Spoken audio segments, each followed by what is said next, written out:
Hello friends, कैसे हैं आप सब लोग। आई होप आप सब लोग बिल्कुल ठीक होंगे। चलिए शुरू करते हैं आज की क्लास। आज की क्लास का जो टॉपिक है वो हमने सीडीपी से लिया है।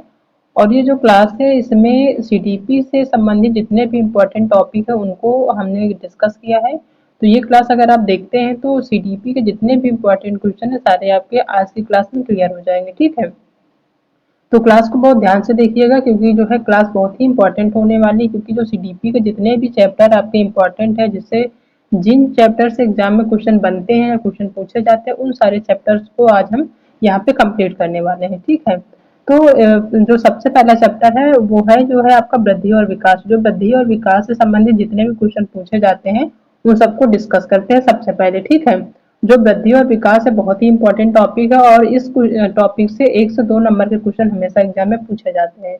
तो आज की क्लास का देखते हैं पहला क्वेश्चन क्या है। पहला क्वेश्चन दिया हुआ है विकास डॉट प्रक्रिया है। ठीक है, यानी विकास जो कैसी प्रक्रिया है। पहला है खंडित, दूसरा निरंतर चलने वाली प्रक्रिया, तीसरा पूर्ण और चौथा अपूर्ण। तो जो विकास है वो हमेशा यानी निरंतर चलने वाली एक प्रक्रिया, जब से व्यक्ति जन्म लेता है और जब तक उसकी डेथ नहीं हो जाती तब तक जो विकास है उसकी प्रक्रिया चलती रहती है। ठीक है, तो जो है विकास कैसी प्रक्रिया है, वो निरंतर चलने वाली प्रक्रिया। तो बी ऑप्शन यहाँ पे इसका सही होगा। ठीक है, नेक्स्ट क्वेश्चन देखते हैं। किस आयु वर्ग के बालकों में मानसिक योग्यता का लगभग पूर्ण विकास हो जाता है। कौन से आयु वर्ग के बच्चे हैं जिनमें जो है मानसिक योग्यता का लगभग लगभग पूर्ण विकास हो जाता है। पहला है 9 वर्ष, दूसरा 16 वर्ष, तीसरा 18 और चौथा नंबर 14 वर्ष। ठीक है, तो जिन बालकों में मानसिक योग्यता का लगभग पूर्ण विकास हो जाता है उनकी जो एज होती है वो 16 वर्ष होती है। यानी 16 वर्ष के जो भी बच्चे होते हैं उनमें जो है मानसिक योग्यता का लगभग लगभग पूर्ण विकास हो जाता है। तो बी ऑप्शन यहाँ पे इसका सही होगा। नेक्स्ट क्वेश्चन देखते हैं कि बाल विकास में किसका अध्ययन किया जाता है। वेरी इंपॉर्टेंट क्वेश्चन, हमेशा एग्जाम में पूछा जाता है और बहुत बेसिक से है। हमारी जो क्लास है उसमें जितने भी क्वेश्चन हैं वो बहुत ही बेसिक से हैं। ठीक है, यानी कि हम इजी टू मॉडरेट की तरफ जा रहे हैं। ठीक है, सबसे पहले जितने क्वेश्चन डिस्कस करेंगे वो बहुत इजी होंगे, यानी कि बिल्कुल बेसिक से हैं जो हमेशा पूछे जाते हैं। उसके बाद फिर थोड़ा मॉडरेट की तरफ चलेंगे। ठीक है, तो क्वेश्चन है कि बाल विकास में किसका अध्ययन किया जाता है। पहला बालकों के व्यवहार का अध्ययन, दूसरा विकास को प्रभावित करने वाले तथ्यों का अध्ययन, तीसरा कि बालकों के विकास के विभिन्न क्षेत्रों का अध्ययन और चौथा उपरोक्त सभी। तो जो बालक में जो बाल विकास का अध्ययन किया जाता है तो उसमें होता है उपरोक्त सभी। डी ऑप्शन इसमें सही होगा कि बाल विकास के अंतर्गत बालकों के व्यवहार का अध्ययन किया जाता है, ये भी सही है पहला ऑप्शन। दूसरा कि विकास को प्रभावित करने वाले तथ्यों का भी अध्ययन किया जाता है, ठीक है, ये भी सही है। तीसरा है कि बालकों के विकास के विभिन्न क्षेत्रों का अध्ययन किया जाता है। तो इन तीनों चीज का जो है बाल विकास में अध्ययन किया जाता है। तो डी ऑप्शन यहाँ पे इसका सही होगा। नेक्स्ट क्वेश्चन है कि एक बालक के विकास की निश्चित दिशा क्या होती है। जो एक बालक होता है उसमें जो विकास की दिशा होती है वो किस प्रकार की होती है, उसका क्या निश्चित दिशा होता है। पहला है पैर से सिर की ओर, यानी कि जो बालक का विकास होता है क्या वो पैर से सिर की ओर होता है, या फिर पैर से कमर की ओर, तीसरा कमर से पैर की ओर, चौथा है सिर से पैर की ओर। तो जो सामान्य बालक होते हैं उनमें बालक का जो विकास होता है उसकी जो एक निश्चित दिशा होती है वो होती है सिर से पैर की ओर। बालक का जो विकास होता है वो हमेशा सिर से पैर की तरफ से होता है। इसका डी ऑप्शन यहाँ पे सही होगा। नेक्स्ट क्वेश्चन है कि बालक के विकास को प्रेरित करने वाला सबसे प्रमुख घटक कौन सा होता है। यानी जो बालक होते हैं उनके विकास को सब प्रेरित करने वाला जो सबसे प्रमुख घटक है वो क्या है। पहला है वृद्धि, दूसरा है विद्यालय, तीसरा खेल का मैदान और चौथा परिवार। तो बालक के विकास को जो सबसे ज्यादा प्रेरित करने वाला प्रमुख घटक माना जाता है वो होता है खेल का मैदान। यानी कि खेल के मैदान में बच्चा जो है और वो चीजों को बहुत आसानी से सीखता है। ठीक है, क्योंकि वहाँ पे कई वर्ग के बच्चे होते हैं, कई तरह के बच्चे होते हैं, तो वहां से चीजों को वो सीखता है और वहां की चीजों को अडॉप्ट करता है। तो खेल का मैदान ऐसा जो है माध्यम है जिससे जो है बालक के विकास को और जो है एक नया आयाम मिलता है, नई नई चीजें वो सीखता है। ठीक है, तो खेल का मैदान इसका सी ऑप्शन यहाँ पे सही होगा। नेक्स्ट क्वेश्चन है जो कि बहुत ही इंपॉर्टेंट है, हमेशा एग्जाम में पूछा जाता है कि बालक की प्रथम पाठशाला किसे कहते हैं। बालक की जो प्रथम पाठशाला है इससे क्वेश्चन बनता है और एक क्वेश्चन यहीं पे बनता है कि जो बालक की प्रथम शिक्षिका होती वो कौन सी होती। ठीक है, ये दो क्वेश्चन जो है बहुत ही कॉमन है, हमेशा पूछे जाते हैं। तो बालक की प्रथम पाठशाला किसे कहते हैं देखते हैं। पहला है विद्यालय को, दूसरा समाज को, तीसरा परिवार को और चौथा वातावरण को। तो कोई भी बच्चा है उसका जो प्रथम पाठशाला माना जाता है वो माना जाता है परिवार। ठीक है, परिवार जो होता है बालक की प्रथम पाठशाला कहा जाता है, और जो उसकी माँ होती है वो प्रथम शिक्षिका कही जाती है। और ये एग्जाम में पूछा जाता है, ध्यान से देखिएगा, इसका सी ऑप्शन यहाँ पे सही होगा। नेक्स्ट क्वेश्चन है कि बालकों के विकास में किस अवस्था की सबसे कठिन अवस्था माना जाता है, यानी जो बालक है उसके विकास में कौन सी अवस्था है जिसको जो है सबसे ज्यादा कठिन माना जाता है। ठीक है, पहला है बाल्यावस्था, दूसरा किशोरावस्था, तीसरा शैशवावस्था और चौथा पूर्व बाल्यावस्था। तो बालक के विकास में जो सबसे ज्यादा कठिन अवस्था मानी जाती है वो मानी जाती है किशोरावस्था। ठीक है, ये बी ऑप्शन सही होगा, और बहुत ही इंपॉर्टेंट क्वेश्चन पूछा जा सकता है कि बालक के विकास में किस अवस्था को सबसे ज्यादा कठिन अवस्था माना जाता है, तो वो है किशोरावस्था। क्योंकि उसमें इनमें जो किशोर होते हैं उनमें कई सारी चेंजिंग आती है। ठीक है, जिनको बच्चा कुछ चीजें समझ पाता है, कुछ चीजें को नहीं समझ पाता, तो वो उसी को कहते हैं कि वो जो है एक कठिन अवस्था माना जाता है किशोरावस्था। तो बी ऑप्शन यहाँ पे सही होगा।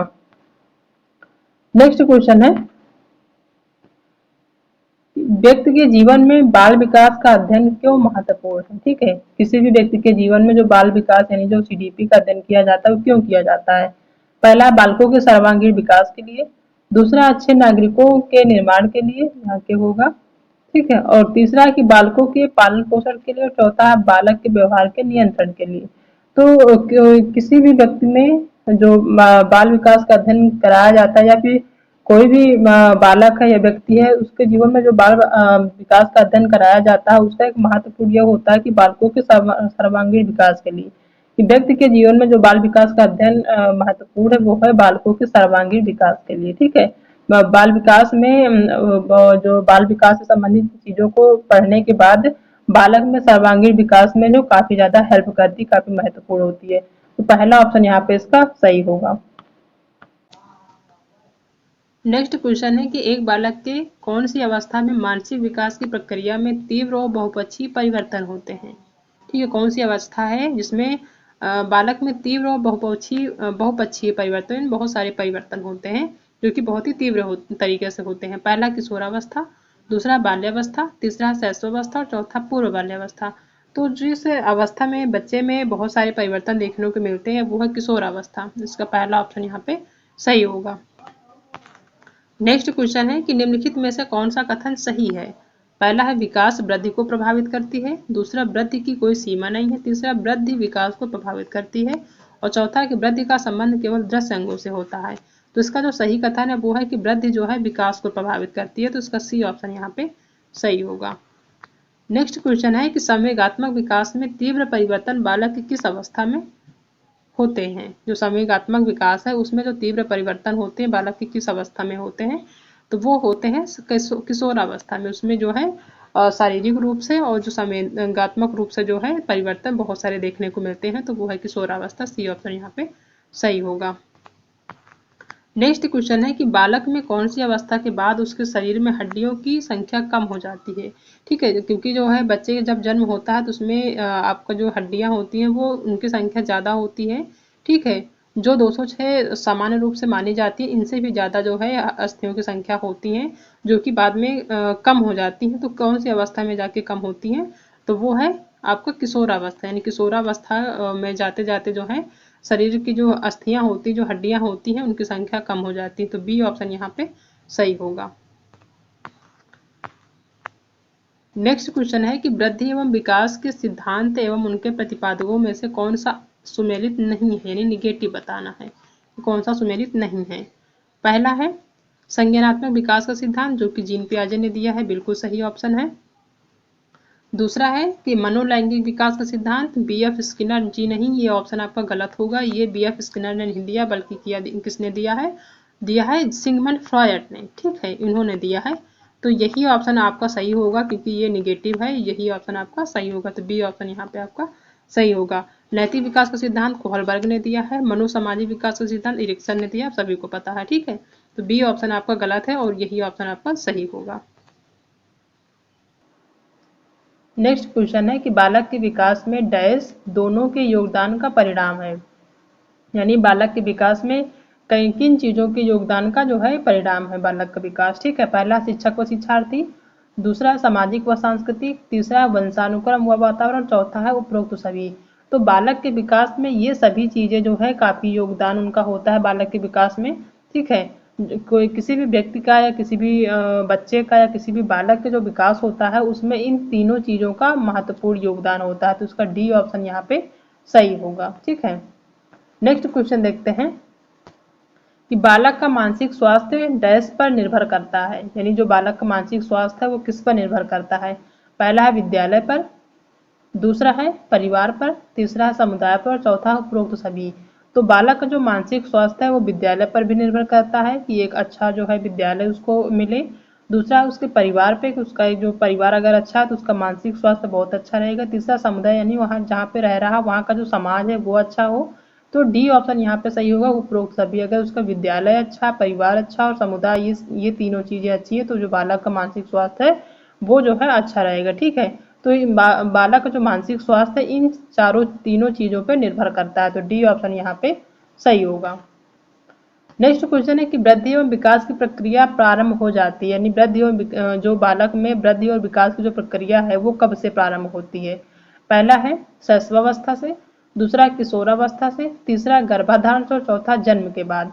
तो किसी भी व्यक्ति में या किसी भी बालक में वृद्धि एवं विकास की जो प्रक्रिया प्रारंभ होती है वो होती है गर्भाधान से। ठीक है, जब वो माँ के गर्भ में आता है तभी से वृद्धि एवं विकास की जो प्रक्रिया है वो वहां से प्रारंभ हो जाती है, तो सी ऑप्शन यहाँ पे इसका सही होगा। नेक्स्ट क्वेश्चन है कि एक 6 वर्ष की लड़की खेलकूद में असाधारण योग्यता का प्रदर्शन करती है, उसमें खेलकूद का गुण उसके माता पिता से मिला है, उसे प्रतिदिन माता पिता के द्वारा प्रशिक्षण के लिए भेजा जाता है, उसकी क्षमताएं निम्न में से दोनों के बीच परस्पर प्रतिक्रिया का परिणाम क्या होंगी। ठीक है, यह बताना है कि एक 6 वर्ष की लड़की है वो खेलकूद में अच्छा प्रदर्शन करती है। ठीक है, और ये जो खेलकूद का जो गुण है वो उसके पेरेंट्स से मिला है, और जो उसके पेरेंट्स हैं क्या करते हैं उसको प्रशिक्षण के लिए प्रतिदिन जो है भेजते हैं प्रशिक्षण के लिए। और उसकी जो क्षमताएं हैं वो बताना है कि जो है किसके दोनों के बीच परस्पर प्रतिक्रिया का परिणाम है। पहला है आनुवांशिकता और वातावरण, दूसरा है वृद्धि एवं विकास, तीसरा स्वास्थ्य एवं प्रशिक्षण, चौथा है अनुशासन और पौष्टिकता। तो इसमें जो है जो प्रतिक्रिया मिल रही है वो है आनुवांशिकता और वातावरण, यानी कि जो बच्ची है जो खेल कूद में जो है अच्छा प्रदर्शन कर रही है तो वो जो है आनुवांशिकता यानी उसके पेरेंट्स से चीजें मिली हैं, और साथ ही उसका जो वातावरण है उससे भी कुछ चीजें उसने अडॉप्ट की है।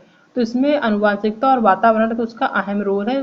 ये जो है जिस प्रतिक्रिया का परिणाम है वो है आनुवांशिकता और वातावरण का, तो पहला ऑप्शन यहाँ पे इसका सही होगा।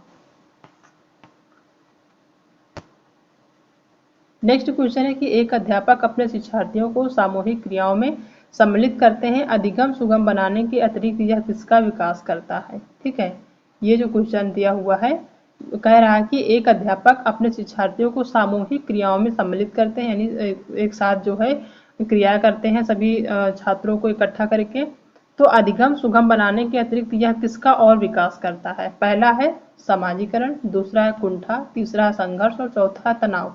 तो ये जो सामूहिक क्रियाएं करते हैं उसमें जो है अधिगम तो उसमें प्राप्त ही होता है, बच्चे सीखते तो वही हैं, साथ में जो अतिरिक्त चीजों का जो विकास करता है वो है समाजीकरण का। ठीक है, तो पहला ऑप्शन यहाँ पे इसका सही होगा। नेक्स्ट क्वेश्चन है कि इनमें से कौन सा सूक्ष्म गति कौशल यानी कि फाइन मोटर स्किल नहीं है। ठीक है, ये जो क्वेश्चन है बहुत ही इंपॉर्टेंट है। सूक्ष्म कौशल और ये जो आपका स्थूल कौशल है इससे क्वेश्चन पूछे जाते हैं, तो इसको बहुत ध्यान से देखिएगा। क्वेश्चन कह रहा है कि इनमें से कौन सा सूक्ष्म गति कौशल यानी कि फाइन मोटर स्किल का स्किल नहीं है, यानी कि सूक्ष्म गति कौशल नहीं है। पहला है उंगली और अंगूठे के सहारे कुछ उठाना, दूसरा है काजल लगाना, तीसरा रेत में पैर की उंगलियां घुमाना और चौथा दौड़ना और कूदना। तो सूक्ष्म गति कौशल का मतलब ये होता है कि जिन चीजों में हमारी कम से कम मांसपेशियों की जरूरत पड़े। ठीक है, तो उंगली और अंगूठे के सहारे कुछ उठाना ये आपका गति कौशल है, दूसरा काजल लगाना ये भी गति कौशल है, रेत में पैर की उंगलियां घुमाना ये भी आपका गति कौशल यानी कि फाइन मोटर स्किल के में आता है। दौड़ना और कूदना, दौड़ने में और कूदने में ज्यादा मसल्स यानी ज्यादा मांसपेशियों की आवश्यकता होगी या जरूरत होगी, तो वो आपका सूक्ष्म गति कौशल नहीं होगा, तो डी ऑप्शन यहाँ पे इसका सही होगा।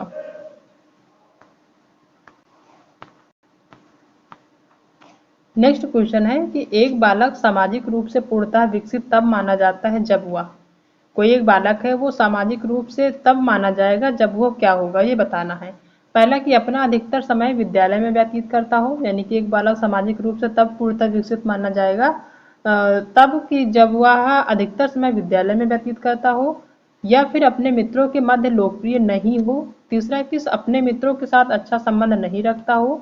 और चौथा दिया हुआ है कि विभिन्न प्रकार के व्यक्तियों के साथ व्यवहार करना जानता हो। तो एक जो बालक है वो सामाजिक रूप से तभी पूर्णतः विकसित माना जाएगा जब वो विभिन्न प्रकार के व्यक्तियों के साथ व्यवहार करना या अच्छा व्यवहार करना जानता हो। ठीक है, वो चाहे जिस टाइप के व्यक्ति हो, चाहे जहाँ वो भी जाए, वो कहीं भी किसी भी स्थान पे किसी भी व्यक्ति से मिले तो उनसे मिलने का जो तरीका है, उनका जो बिहेवियर है वो अच्छा होना चाहिए। ठीक है, वो यानी कि किसी भी व्यक्ति में हर जो है वो घुल मिल जाए, हर तरह के व्यक्ति से बात कर पाए या हर तरह के व्यक्ति से जो है घुल मिल जाए, तो वो जो उससे माना जाएगा कि सामाजिक रूप से पूर्णतः विकसित हो गया है बालक। ठीक है, तो डी ऑप्शन यहाँ पे सही होगा कि विभिन्न प्रकार के व्यक्तियों के साथ व्यवहार करना जानता हो। ठीक है, तो डी ऑप्शन यहाँ पे सही होगा।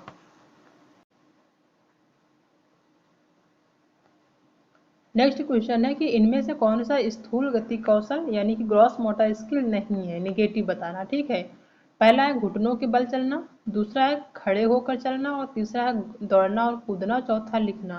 तो इसका जो सही आंसर होगा वो लिखना होगा क्योंकि लिखने में जो है कम से कम मांसपेशियों की आवश्यकता होगी, और बाकी जो है इन तीनों चीज में, घुटनों के बल चलने, खड़े होकर चलने में और दौड़ने और कूदने में क्या होगा, ज्यादा से ज्यादा मांसपेशियों की आवश्यकता होगी। तो ये तीन जो है आपका स्थूल गति कौशल है, और लिखना आपका सूक्ष्म गति कौशल है। तो डी ऑप्शन यहाँ पे इसका सही होगा, क्योंकि निगेटिव पूछ रहा तो ये नहीं है स्थूल गति कौशल, बाकी ये तीन चीजें हैं। तो जो निगेटिव है वही आपका आंसर होगा, तो डी आंसर यहाँ पे सही होगा। नेक्स्ट क्वेश्चन है कि बालक के व्यक्तिगत विकास में किसकी भूमिका होती है। ठीक है, पहला है समाज, दूसरा है परिवार, तीसरा है स्कूल और चौथा है ये सभी। तो बालक के जो व्यक्तिगत विकास होता है बालक का, उसमें जो है समाज की भी भूमिका होती है, परिवार की भी होती है और साथ में स्कूल की भी होती है।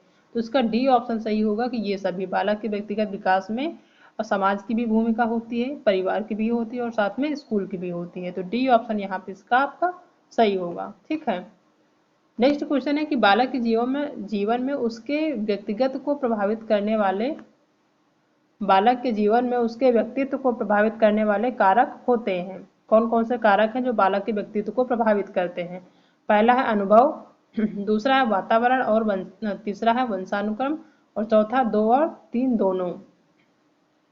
तो बालक के जीवन में उसके व्यक्तित्व को जो प्रभावित करने वाले कारक होते हैं वो वातावरण भी होता है और साथ में वंशानुक्रम भी होता है। ठीक है, तो इसका दूसरा और तीसरा ऑप्शन सही होगा, तो यहाँ पे चौथा ऑप्शन इसका सही हो जाएगा। नेक्स्ट क्वेश्चन देखते हैं कि व्यक्ति के व्यक्तित्व का मनोविश्लेषणात्मक सिद्धांत किस मनोवैज्ञानिक ने दिया है।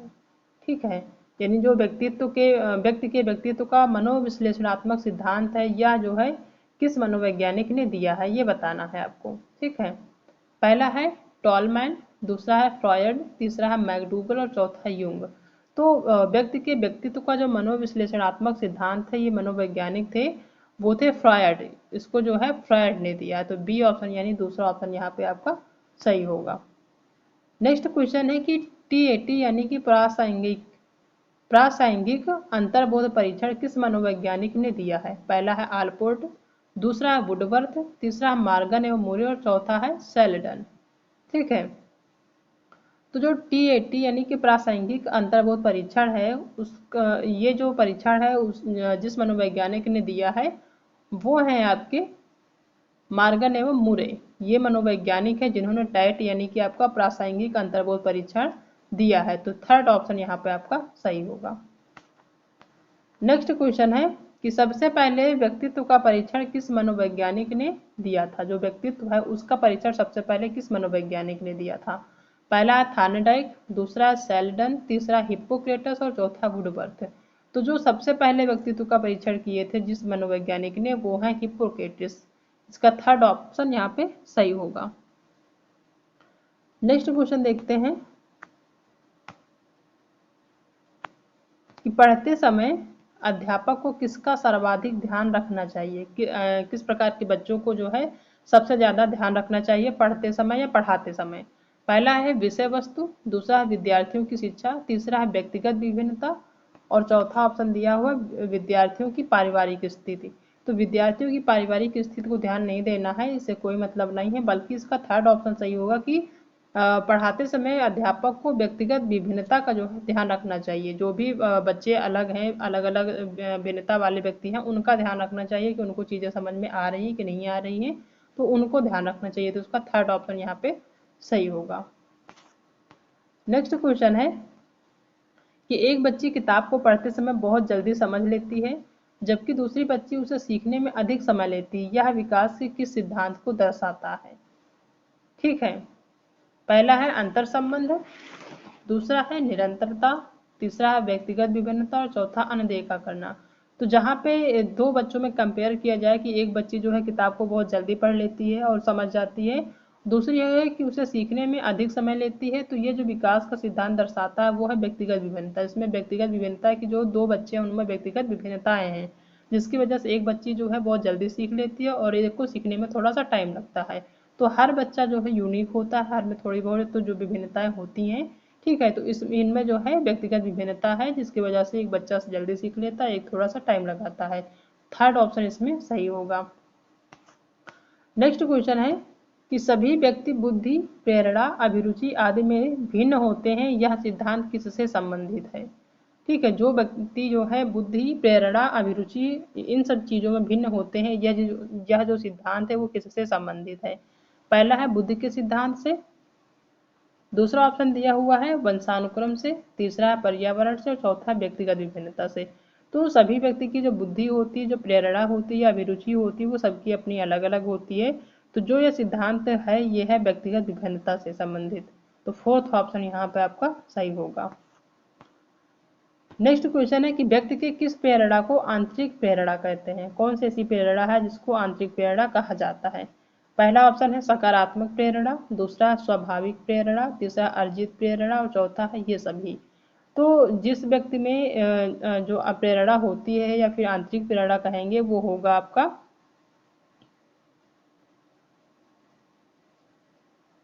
सकारात्मक प्रेरणा। ठीक है, यानी व्यक्ति के जिस प्रेरणा को आंतरिक प्रेरणा कहते हैं वो है सकारात्मक प्रेरणा। इसका पहला ऑप्शन यहाँ पे सही होगा। नेक्स्ट क्वेश्चन है किसी व्यक्ति में मूल प्रवृत्तियां कैसी होती हैं? जो मूल प्रवृत्तियां होती है वो कैसे होती है? जन्मजात होती है या फिर अर्जित करता है? पहला है अर्जित, दूसरा है जन्मजात, तीसरा है ए और बी दोनों और चौथा है कि इनमें से कोई नहीं।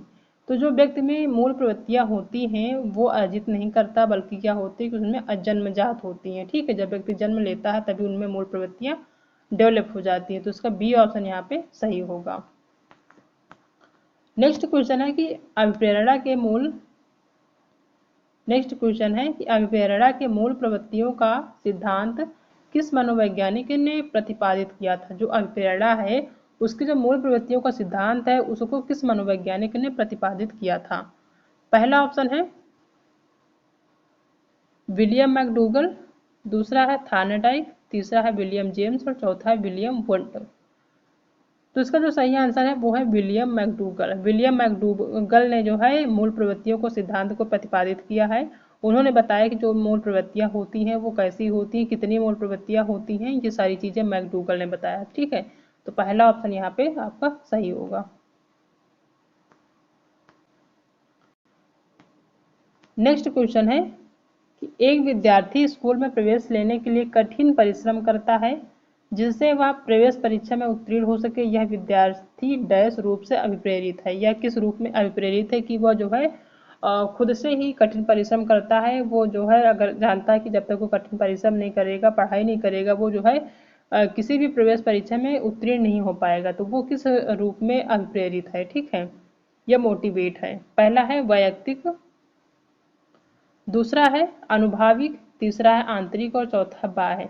तो जो बच्चा खुद से पढ़ाई कर रहा है किसी भी एग्जाम को पास करने के लिए या फिर किसी भी कक्षा में प्रवेश के लिए या प्रवेश के उत्तीर्ण के लिए, तो वो जो है आंतरिक रूप से अभिप्रेरित, यानी आंतरिक रूप से वो जो है मोटिवेट है, जिसकी वजह से उसको अलग से कहने की जरूरत नहीं पड़ती पढ़ाई करने के लिए। खुद वो उस चीज़ों को समझता है और वो खुद ही कठिन परिश्रम कर रहा ताकि जो है उसको स्कूल में प्रवेश मिल सके। तो इसका सी ऑप्शन सही होगा कि वो आंतरिक रूप से अभिप्रेरित है या मोटिवेट है। ठीक है, नेक्स्ट क्वेश्चन है, अभिप्रेरणा सीखने का सर्वोत्तम राजमार्ग है, यह किस मनोवैज्ञानिक ने कहा है। जो ये अभिप्रेरणा है ये सीखने का सर्वोत्तम राजमार्ग है, तो यह जो है किस मनोवैज्ञानिक ने कहा है ये बताना है। ठीक है, पहला है मैकडूगल ने, दूसरा है कर्ट लेविन ने, तीसरा है फ्रायड ने और चौथा स्किनर ने। तो जो अभिप्रेरणा यानी जो मोटिवेशन है वो सीखने का सबसे अच्छा राजमार्ग है, ये जो मनोवैज्ञानिक हैं जिन्होंने ऐसा कहा है वो है आपके स्किनर। ठीक है, तो इसका डी ऑप्शन यहाँ पे सही होगा। ठीक है, नेक्स्ट क्वेश्चन है कि कार्य को आरंभ करने, जारी रखने और नियमित करने की प्रक्रिया क्या कहलाती है। किसी भी कार्य को आरंभ करने, उसको निरंतर जारी रखने और नियमित करने की जो प्रक्रिया है वो क्या कहलाती है। पहला है प्रेरणा, दूसरा है संवेदना, तीसरा है सीखना और चौथा प्रत्यक्षीकरण। तो जो किसी भी कार्य को करने की, उसको जारी रखने की और नियमित करने की जो प्रक्रिया कहलाती है या प्रक्रिया है वो कहलाती है प्रेरणा। इसका पहला ऑप्शन यहाँ पे सही होगा। नेक्स्ट क्वेश्चन है, बाल केंद्रित शिक्षा का समर्थन किस विचारक द्वारा किया गया है। ये जो आज की क्लास डिस्कस कर रहे हैं इसमें आपके ए टू जेड यानी आपका चाहे वृद्धि विकास हो, चाहे आपका अभिप्रेरणा यानी कि मोटिवेशन हो, या फिर बाल केंद्रित से संबंधित शिक्षा हो, या फिर आपका एनईपी हो, एनसीएफ हो, और या आपका बुद्धि से रिलेटेड हो, मतलब जितने भी टॉपिक इंपॉर्टेंट है उन सभी टॉपिक के क्वेश्चन, सेलेक्टेड क्वेश्चन है जो कि इंपॉर्टेंट है। ठीक है, तो जो है बहुत ही इंपॉर्टेंट क्लास है आज की। पहला क्वेश्चन है कि बाल केंद्रित शिक्षा का समर्थन किस विचारक द्वारा किया गया है। ये जो बाल केंद्रित, ये जो क्वेश्चन है ये बाल केंद्रित का क्वेश्चन है। ठीक है, बाल केंद्रित शिक्षा का क्वेश्चन है, तो बाल केंद्रित शिक्षा का समर्थन किस विचारक द्वारा किया गया है ये बताना है। पहला BF स्किनर, दूसरा है जॉन डीवी, तीसरा है एरिक्सन और चौथा है चार्ल्स डार्विन। तो बाल केंद्रित शिक्षा का समर्थन जिस मनोवैज्ञानिक ने या जिस विचारक ने किया है वो है आपके जॉन डीवी। ठीक है, इसका बी ऑप्शन यहाँ पे आपका सही हो। नेक्स्ट क्वेश्चन है कि एक बाल केंद्रित कक्षा में बच्चे सामान्यता सीखते हैं। ठीक है, एक बाल केंद्रित कक्षा है जिसमें बच्चे सामान्यता सीखते हैं। पहला है वैयक्तिक और सामूहिक दोनों रूप में, दूसरा है मुख्य रूप से शिक्षक से, तीसरा है वैयक्तिक रूप से और चौथा है समूहों में। तो जो एक बाल केंद्रित शिक्षा होता है जिसमें कि बच्चे ही हों, टीचर ना हो, उसमें जो बच्चा सीखता है वो वैयक्तिक रूप से और प्लस सामूहिक दोनों रूप से सीखता है। खुद से भी सीखता है प्लस जो और अदर पर जो है बच्चे होते हैं उनसे भी सीखता है। ठीक है, तो वैयक्तिक और सामूहिक दोनों रूप से बच्चा सीखता है, तो इसका फर्स्ट ऑप्शन यहाँ पे सही होगा। नेक्स्ट क्वेश्चन है कि बाल केंद्रित शिक्षा में किस प्रकार की गतिविधियां शामिल है। जो बाल केंद्रित शिक्षा होता है उसमें कौन कौन सी या किस किस प्रकार की गतिविधियां शामिल होती हैं ये बताना है। ठीक है, पहला है बच्चों का एक कोने में बैठना, दूसरा है प्रतिबंधित परिवेश में अधिगम, तीसरा है वे गतिविधियां जिनमें खेल शामिल नहीं होते, और चौथा है कि बच्चों के लिए हस्तपरक गतिविधियां। तो जो बाल केंद्रित शिक्षा होती है जो उसमें गतिविधियां शामिल होती है वो होती है बच्चों के लिए हस्तपरक गतिविधियां। इसका डी ऑप्शन यहाँ पे सही होगा। बाल केंद्रित शिक्षा में बच्चों के लिए हस्तपरक जो गतिविधियां होती है वो शामिल होती है। ठीक है, नेक्स्ट क्वेश्चन है, कि शिक्षा एक त्रिध्रुवीय प्रणाली है जिसके अंतर्गत बालक, शिक्षक एवं पाठ्यक्रम आते हैं। यानी ये शिक्षा एक जो है वो तीन ध्रुवों की प्रणाली है जिसमें 3 ध्रुव हैं। ठीक है, उसमें बालक है पहला, दूसरा शिक्षक और तीसरा पाठ्यक्रम आते हैं। तो यह जो कथन है किस मनोवैज्ञानिक का है बताना है। पहला है फ्रेडरिक फ्रोबेल, दूसरा है जॉन डीवी, तीसरा है जीन पियाजे और चौथा स्किनर। तो ये जो विचार है ये है जॉन डीवी का। ठीक है, इन्होंने कहा है कि शिक्षा एक त्रिध्रुवीय प्रणाली है जिसके अंतर्गत बालक, शिक्षक और पाठ्यक्रम ये 3 चीज आते हैं। ठीक है, तो इसका सही ऑप्शन बी होगा। नेक्स्ट क्वेश्चन है कि प्रगतिशील शिक्षा में बच्चों को किस रूप में देखा जाता है। जो प्रगतिशील शिक्षा होती है उसमें बच्चों को किस रूप में देखा जाता है ये बताना है। पहला छोटे वयस्कों के रूप में, तो बिल्कुल नहीं। दूसरा खाली स्लेटों के रूप में, तो ये भी नहीं होता कि बच्चे जो होते हैं खाली स्लेट होते हैं। तीसरा है कि सक्रिय अन्वेषकों के रूप में। तो जो प्रगतिशील शिक्षा होती है उसमें जो बच्चे होते हैं उनको सक्रिय अन्वेषकों के रूप में देखा जाता है, ना कि निष्क्रिय अनुकारकों के रूप में। तो डी ऑप्शन यहाँ गलत होगा, इसका सी ऑप्शन सही होगा कि जो प्रगतिशील शिक्षा होती है उसमें बच्चों को सक्रिय जो है यानी एक्टिव अन्वेषकों के रूप में जाना जाता है। तो उसका सी ऑप्शन यहाँ पे सही होगा। नेक्स्ट क्वेश्चन है कि एक शिक्षार्थी केंद्रित कक्षा कक्ष में अध्यापिका करेगी, यानी कि एक जो शिक्षार्थी केंद्रित कक्षा है उसमें जो अध्यापिका है वो क्या करेगी वो बताना है। ठीक है, पहला है अधिगम को सुगम बनाने के लिए बच्चों को एक दूसरे के साथ अंकों के लिए मुकाबला करने के लिए प्रोत्साहित करना। तो अंकों के लिए प्रोत्साहित नहीं कर सकते एक दूसरे को। ठीक है, दूसरा है कि वे अपने विद्यार्थियों से जिस प्रकार की अपेक्षा करती हैं उसे प्रदर्शित करना और तब बच्चों को वैसा करने के लिए दिशा निर्देश देना, ऐसा भी नहीं कर सकते। तीसरा कि मुख्य तथ्यों की व्याख्या करने के लिए व्याख्यान पद्धति का प्रयोग करना, जहां पर व्याख्यान पद्धति का उपयोग करें वो ऑप्शन वैसे भी गलत होगा। ठीक है, तो डी ऑप्शन यहाँ पे देखते हैं कि इस प्रकार की पद्धतियों को नियोजित करना जिसमें शिक्षार्थी अपने स्वयं के अधिगम के लिए पहल करने में प्रोत्साहित हो। बिल्कुल सही है कि इस प्रकार की पद्धतियां जो है लागू करना या नियोजित करना जिसमें शिक्षार्थी अपने स्वयं के अधिगम खुद से सीखने के लिए जो है वो प्रोत्साहित हो। तो इसका डी ऑप्शन बिल्कुल सही है और यही ऑप्शन आपका सही होगा। नेक्स्ट क्वेश्चन है कि शिक्षक विश्वास करता है कि प्रत्येक बच्चा अद्वितीय तथा विशेष होता है, इसलिए वह उन्हें उनकी शिक्षा तथा विकास में सक्रिय रूप से सम्मिलित करता है। वह अपनाता है, वो कौन सी चीजें अपनाता है जहाँ पे वो सक्रिय रूप से सम्मिलित करता है। ठीक है, पहला ऑप्शन है बाल केंद्रित या बाल केंद्रस्थ शिक्षा, दूसरा है विधि केंद्रस्थ शिक्षा, तीसरा शिक्षक केंद्रस्थ यानी शिक्षक केंद्रित शिक्षा, और चौथा है विद्यालय केंद्रस्थ शिक्षा यानी कि विद्यालय केंद्रित शिक्षा।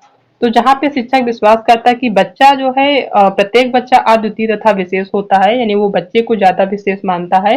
ठीक है, इसलिए वह उन्हें उनकी शिक्षा तथा विकास में सक्रिय रूप से सम्मिलित करता है। तो वो बच्चे को जो है सक्रिय रूप से सम्मिलित करता है। ठीक है, तो वहां पे ये होगा बाल केंद्रित शिक्षा, पहला ऑप्शन यहाँ पे सही होगा जहाँ पे वो बच्चे को शामिल कर रहा है। ठीक है, नेक्स्ट क्वेश्चन है जो कि वेरी इंपॉर्टेंट है कि जब कोई बच्चा अपनी कक्षा में फेल हो जाता है तो यह क्या दर्शाता है। कोई भी बच्चा हो वो जो है अपनी क्लास में फेल हो जाता है तो वो कौन सी चीजें हैं जो वो दर्शाती हैं कि जिस वजह से वो फेल हुआ है। पहला है बच्चों ने उत्तरों को सही तरीके से याद नहीं किया, तो याद करने की बात तो कहीं की ही नहीं जाती, तो ये ऑप्शन गलत होगा। दूसरा कि बच्चा पढ़ाई के लिए योग्य नहीं है, ऐसा नहीं है, हर बच्चा पढ़ाई के लिए योग्य होता है, तो ये ऑप्शन गलत होगा। तीसरा कि पूरी स्कूल व्यवस्था फेल हुई, बिल्कुल सही है कि जो बच्चा फेल हुआ है उसका यही एक रीजन है, उसकी जो पूरी स्कूल की व्यवस्था है वो फेल हुई है। ठीक है, ना कि जो है बच्चा फेल हुआ या बच्चे ने कोई गलती करी है। ठीक है, अगर बच्चा फेल हुआ तो कहीं ना कहीं उसके क्लास टीचर की या फिर स्कूल की जो व्यवस्था है उसकी कमी हुई है। ठीक है, तो इसका सी ऑप्शन यहाँ पे सही होगा। नेक्स्ट क्वेश्चन है कि बच्चों की अध्ययन में रुचि बनाए रखने के लिए आप कौन सी विधि को अपनाएंगे। ठीक है, जो बच्चे हैं उनको जो है अध्ययन में रुचि हो इस चीज को बनाए रखने के लिए कौन सी विधि है जिसको हम अपनाएंगे या टीचर अपनाएंगे। पहला है बच्चों को पढ़कर आने को कहेंगे और प्रश्न पूछेंगे, बिल्कुल नहीं। दूसरा है कि स्वयं गतिविधि करेंगे तथा बच्चों को बताएंगे। ठीक है, ये मतलब इसमें दिया हुआ कि स्वयं गतिविधि यानी टीचर गतिविधि करेगा ना कि बच्चे करेंगे। ठीक है, तो ये ऑप्शन भी गलत होगा। तीसरा है कि आप गतिविधि में बच्चों को शामिल करेंगे। ठीक है, ये भी ऑप्शन गलत है। चौथा कि बच्चों को स्वयं गतिविधि करने के लिए देंगे। ठीक है, यानी बच्चे को हम स्वयं कहेंगे कि वो गतिविधि करे, तो डी ऑप्शन यहाँ सही होगा जहां पर बच्चों को स्वयं से गतिविधि कराने के लिए प्रोत्साहित किया जाए वो ऑप्शन हमेशा आपका सही होगा, तो यहाँ पे डी ऑप्शन सही होगा। ठीक है, नेक्स्ट क्वेश्चन देखते हैं कि एक प्रगतिशील कक्षा में विशेष आवश्यकता वाले बच्चों को कैसी व्यवस्था की जाती है। ठीक है, यानी जो एक प्रगतिशील कक्षा है उसमें जो विशेष आवश्यकता वाले बच्चे हैं उनकी व्यवस्था कैसे की जाती है ये बताना है। ठीक है, पहला ऑप्शन है कि अन्य बच्चों में पृथक किया जाता है तथा केवल भोजन के समय मिलने दिया जाता है। ये हम विशेष आवश्यकता वाले बच्चों के साथ बिल्कुल नहीं कर सकते कि उनको जो है अलग कर देंगे। ठीक है, या फिर भोजन के समय मिलने देंगे तो उनको अलग हम बिल्कुल नहीं कर सकते, ये ऑप्शन गलत होगा। दूसरा कि केवल व्यावसायिक प्रशिक्षण देंगे, केवल व्यावसायिक प्रशिक्षण नहीं दे सकते उनको, ये भी ऑप्शन गलत है। तीसरा कि उन्हें एक शर्त पर दूसरे बच्चों में मिलने घुलने की आज्ञा होती है कि वह सभ्य व्यवहार, ये भी गलत है क्योंकि जो विशेष आवश्यकता वाले बच्चे उनको हमको एक साथ रख के पढ़ाई करना है, उनको जो है पढ़ाना है। ठीक है, डी है कि अन्य बच्चों के साथ पढ़ाया जाता है तथा उनकी आवश्यकता हेतु विशेष व्यवस्था की जाती है। ये ऑप्शन बिल्कुल सही है कि जो विशेष आवश्यकता वाले बच्चे हैं उनको अन्य सभी बच्चों के साथ पढ़ाया जाता है तथा उनकी जो भी आवश्यकता होती है उनके अनुसार व्यवस्था की जाती है, तो डी ऑप्शन यहाँ पे बिल्कुल सही होगा। नेक्स्ट क्वेश्चन है कि प्रगतिशील शिक्षा के जनक के रूप में किस मनोवैज्ञानिक को जाना जाता है। ठीक है, जो प्रगतिशील शिक्षा होती है उसको जो है उसके जो जनक है उनको वो किसको माना जाता है। पहला है फ्रेडरिक फ्रोबेल, दूसरा है जॉन डीवी, तीसरा है जीन पियाजे और चौथा है स्किनर। तो इसका जो प्रगतिशील शिक्षा के जो जनक है वो है जॉन डीवी। इसका बी ऑप्शन यहाँ पे सही होगा। ठीक है, नेक्स्ट क्वेश्चन है कि एक बच्ची हमेशा घर घर में ज्यादा बात नहीं करती, यानी वो जो अपने घर में होती है तो बात ज्यादा नहीं करती है, लेकिन विद्यालय में वह अधिक बात करती है। तो यह दर्शाता है वो कौन सी चीजें दर्शाती है कि जब बच्ची जो है घर में कम बात करती है और स्कूल में ज्यादा बात करती है। ठीक है, पहला ऑप्शन है कि विद्यालय हर समय बच्चों को खूब बात करने का अवसर देता है। ऐसा नहीं कि विद्यालय हर समय बच्चे को अवसर देता है बहुत सारा बात करने के लिए, तो ये ऑप्शन गलत होगा। दूसरा कि शिक्षकों की यह मांग होती है कि बच्चे विद्यालय में खूब बात करें, ये ऑप्शन गलत है। तीसरा कि कृतिका को अपना घर बिल्कुल पसंद नहीं है, ऐसा नहीं है, बल्कि जो है उसके विचारों को विद्यालय में मान्यता मिलती है, इसलिए वो बच्ची जो है विद्यालय में ज्यादा बात करती है, क्योंकि उसके विचारों को वहां पर प्रोत्साहन दिया जाता है, ज्यादा उसकी बातों को माना जाता है या मान्यता दी जाती है। ठीक है, घर में उसकी बातों को कोई नहीं सुनता, लेकिन विद्यालय में उसकी बातों को सुना जाता है। तो डी ऑप्शन यहाँ पे सही होगा। ठीक है, नेक्स्ट क्वेश्चन है कि बाल केंद्रित शिक्षा शास्त्र की प्रमुख विशेषता क्या है। जो बाल केंद्रित शिक्षा शास्त्र है उसकी प्रमुख विशेषता क्या है ये बताना है। ठीक है, पहला है केवल पाठ्य पुस्तक पर निर्भर होना। केवल जहां पे आ जाए वो ऑप्शन आपका वैसे भी गलत होगा, तो ये ऑप्शन गलत है। दूसरा कि बच्चे के अनुभवों को प्रमुखता देना। ठीक है, तो ये ऑप्शन सही है कि जो बच्चे हैं उनके अनुभवों को प्रमुखता देना बाल केंद्रित शिक्षा शास्त्र का जो है प्रमुख विशेषता माना जाता है। यत्रवंत याद करना नहीं होता, योग्यता के आधार पर विद्यालयों को नामांकित करना बिल्कुल नहीं होता, तो ये निगेटिव वर्ड है, नामांकित करना, याद करना और केवल। ठीक है, बी ऑप्शन यहाँ पे सही होगा कि जो है बच्चे जो है उनके अनुभवों को प्रमुखता दिया जाना चाहिए। ठीक है, ये बी ऑप्शन यहाँ पे सही होगा। नेक्स्ट क्वेश्चन है कि सर्वप्रथम बुद्धि शब्द का प्रयोग किसने किया था। ये जो है बुद्धि से संबंधित क्वेश्चन है। हम आपको बताते चले कि जो सीडीपी का हम मैराथन क्लास ले रहे हैं उसमें सारे टॉपिक जो भी इंपॉर्टेंट है सभी टॉपिक के क्वेश्चन हम लेके आए। ठीक है, तो अब यहाँ से बुद्धि के क्वेश्चन स्टार्ट हो गए हैं, जितने भी इंपॉर्टेंट क्वेश्चन है वो हम डिस्कस करेंगे। ठीक है, तो यहाँ दिया हुआ कि सर्वप्रथम बुद्धि शब्द का प्रयोग किसने किया था। पहला है गाल्टन, दूसरा है बिने, तीसरा है साइमन और चौथा है कैटल। तो जो सबसे पहले बुद्धि शब्द का प्रयोग किए थे वो वैज्ञानिक थे गाल्टन। ठीक है, तो पहला ऑप्शन यहाँ पे सही होगा।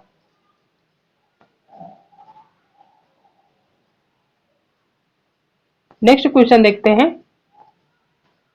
कि मानसिक आयु शब्द का प्रयोग सर्वप्रथम किस मनोवैज्ञानिक ने किया था। ठीक है, मानसिक आयु शब्द है उसका प्रयोग सबसे पहले कौन से मनोवैज्ञानिक थे जिन्होंने किया था। पहला है अल्फ्रेड बिने, दूसरा है बिने, तीसरा है साइमन और चौथा है टर्मन। तो मानसिक आयु शब्द का सबसे पहले जो प्रयोग किए थे वो मनोवैज्ञानिक थे अल्फ्रेड बिने। पहला ऑप्शन यहाँ पे सही होगा। नेक्स्ट क्वेश्चन है कि बुद्धि के त्रिआयामी सिद्धांत का प्रतिपादन किसने किया था। जो बुद्धि का त्रिआयामी सिद्धांत है उसका प्रतिपादन किसने किया था ये बताना है। ठीक है, पहला है गिलफर्ड ने, दूसरा है बिने ने, तीसरा है टर्मन ने और चौथा इनमें से कोई नहीं। तो जो बुद्धि का त्रिआयामी सिद्धांत है उसको जो है गिलफर्ड ने दिया था। ठीक है, इसका गिलफर्ड और गिलफोर्ड दोनों आप आते हैं, तो कहीं कहीं आपका गिलफर्ड लिखा रहेगा, कहीं कहीं गिलफोर्ड रहेगा। ठीक है, तो आप कंफ्यूज बिल्कुल भी मत होइएगा, कहीं कहीं आपको गिलफोर्ड भी मिल सकता है। ठीक है, तो ये पहला ऑप्शन यहाँ पे सही होगा। नेक्स्ट क्वेश्चन है कि बहुबुद्धि सिद्धांत के प्रतिपादक किस मनोवैज्ञानिक को कहा जाता है। जो बहुबुद्धि सिद्धांत है उसका प्रतिपादक किस मनोवैज्ञानिक को माना जाता है ये बताना है। पहला है गिलफर्ड, दूसरा है गार्डनर, तीसरा बिने और चौथा इनमें से कोई नहीं।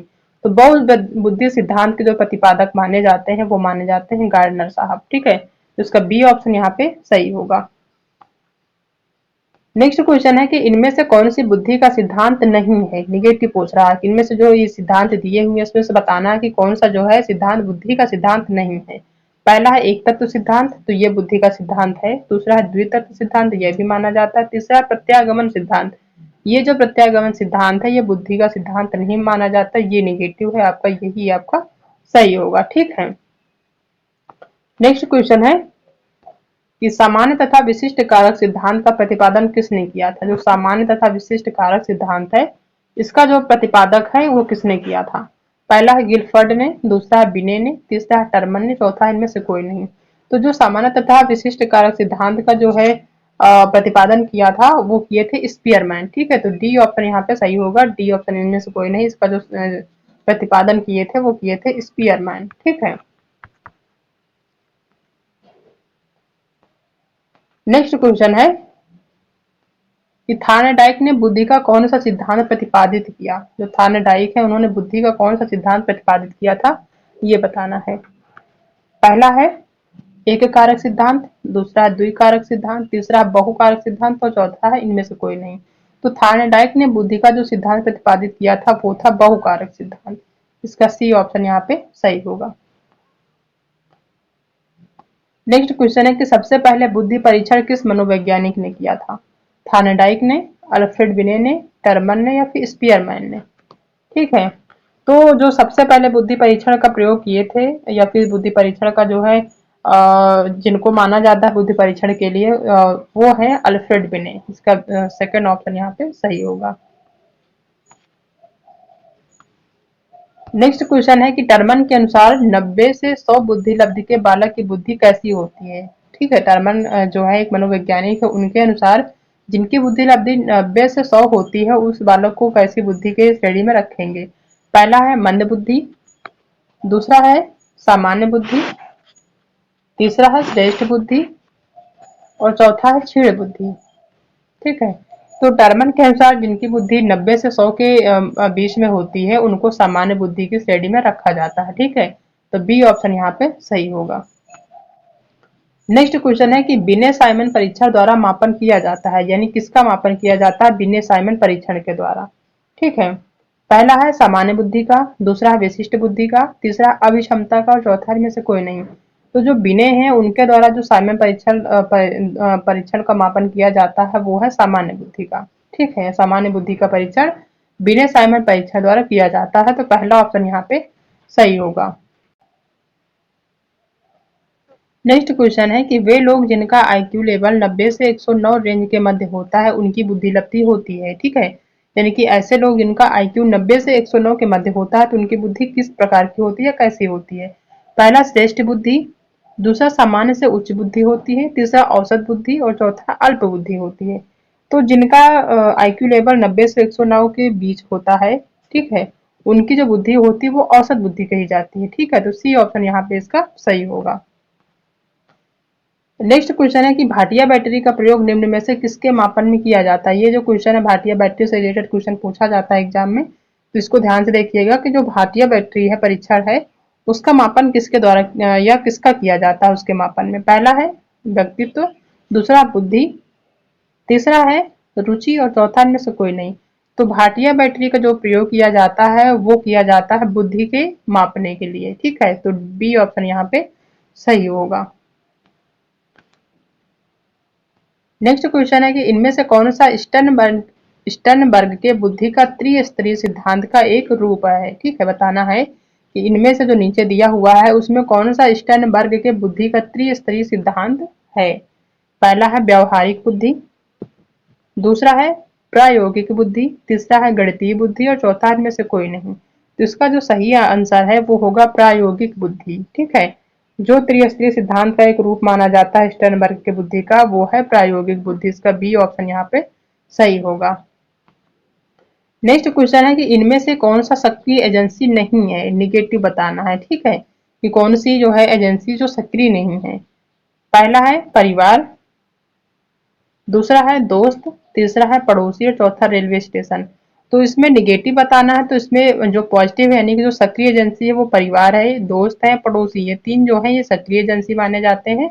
और रेलवे स्टेशन जो है वो आपका सक्रिय एजेंसी नहीं है, तो ये निगेटिव है और निगेटिव का आंसर ही आपका सही होगा। तो डी ऑप्शन यानी फोर्थ नंबर आपका सही होगा कि ये जो है ये रेलवे स्टेशन सक्रिय एजेंसी नहीं है। और ये जो है एग्जाम में पूछा जाता है समाजीकरण का जो क्वेश्चन है, समाजीकरण जो टॉपिक है उससे रिलेटेड जितने भी क्वेश्चन एग्जाम में पूछे जाते हैं तो इसको ध्यान से देखिएगा। ठीक है, सक्रिय और निष्क्रिय एजेंसी जो है पूछी जाती है एग्जाम में, तो ध्यान दीजिएगा। ठीक है, नेक्स्ट क्वेश्चन है कि इनमें से कौन सा एक बच्चे के लिए समाजीकरण का पहला स्रोत है। ठीक है, समाजीकरण का जो पहला स्रोत माना जाता है वो कौन सा है। पहला है परिवार, दूसरा है विद्यालय, तीसरा है स्कूल और चौथा है घर। तो जो बच्चे का सबसे पहला जो स्रोत माना जाता है समाजीकरण का, वो है परिवार। ठीक है, क्योंकि बच्चा परिवार में ही चीजों को सबसे पहले सीखता है, तो यही होता है समाजीकरण का सबसे पहला स्रोत, तो परिवार इसका पहला ऑप्शन सही होगा।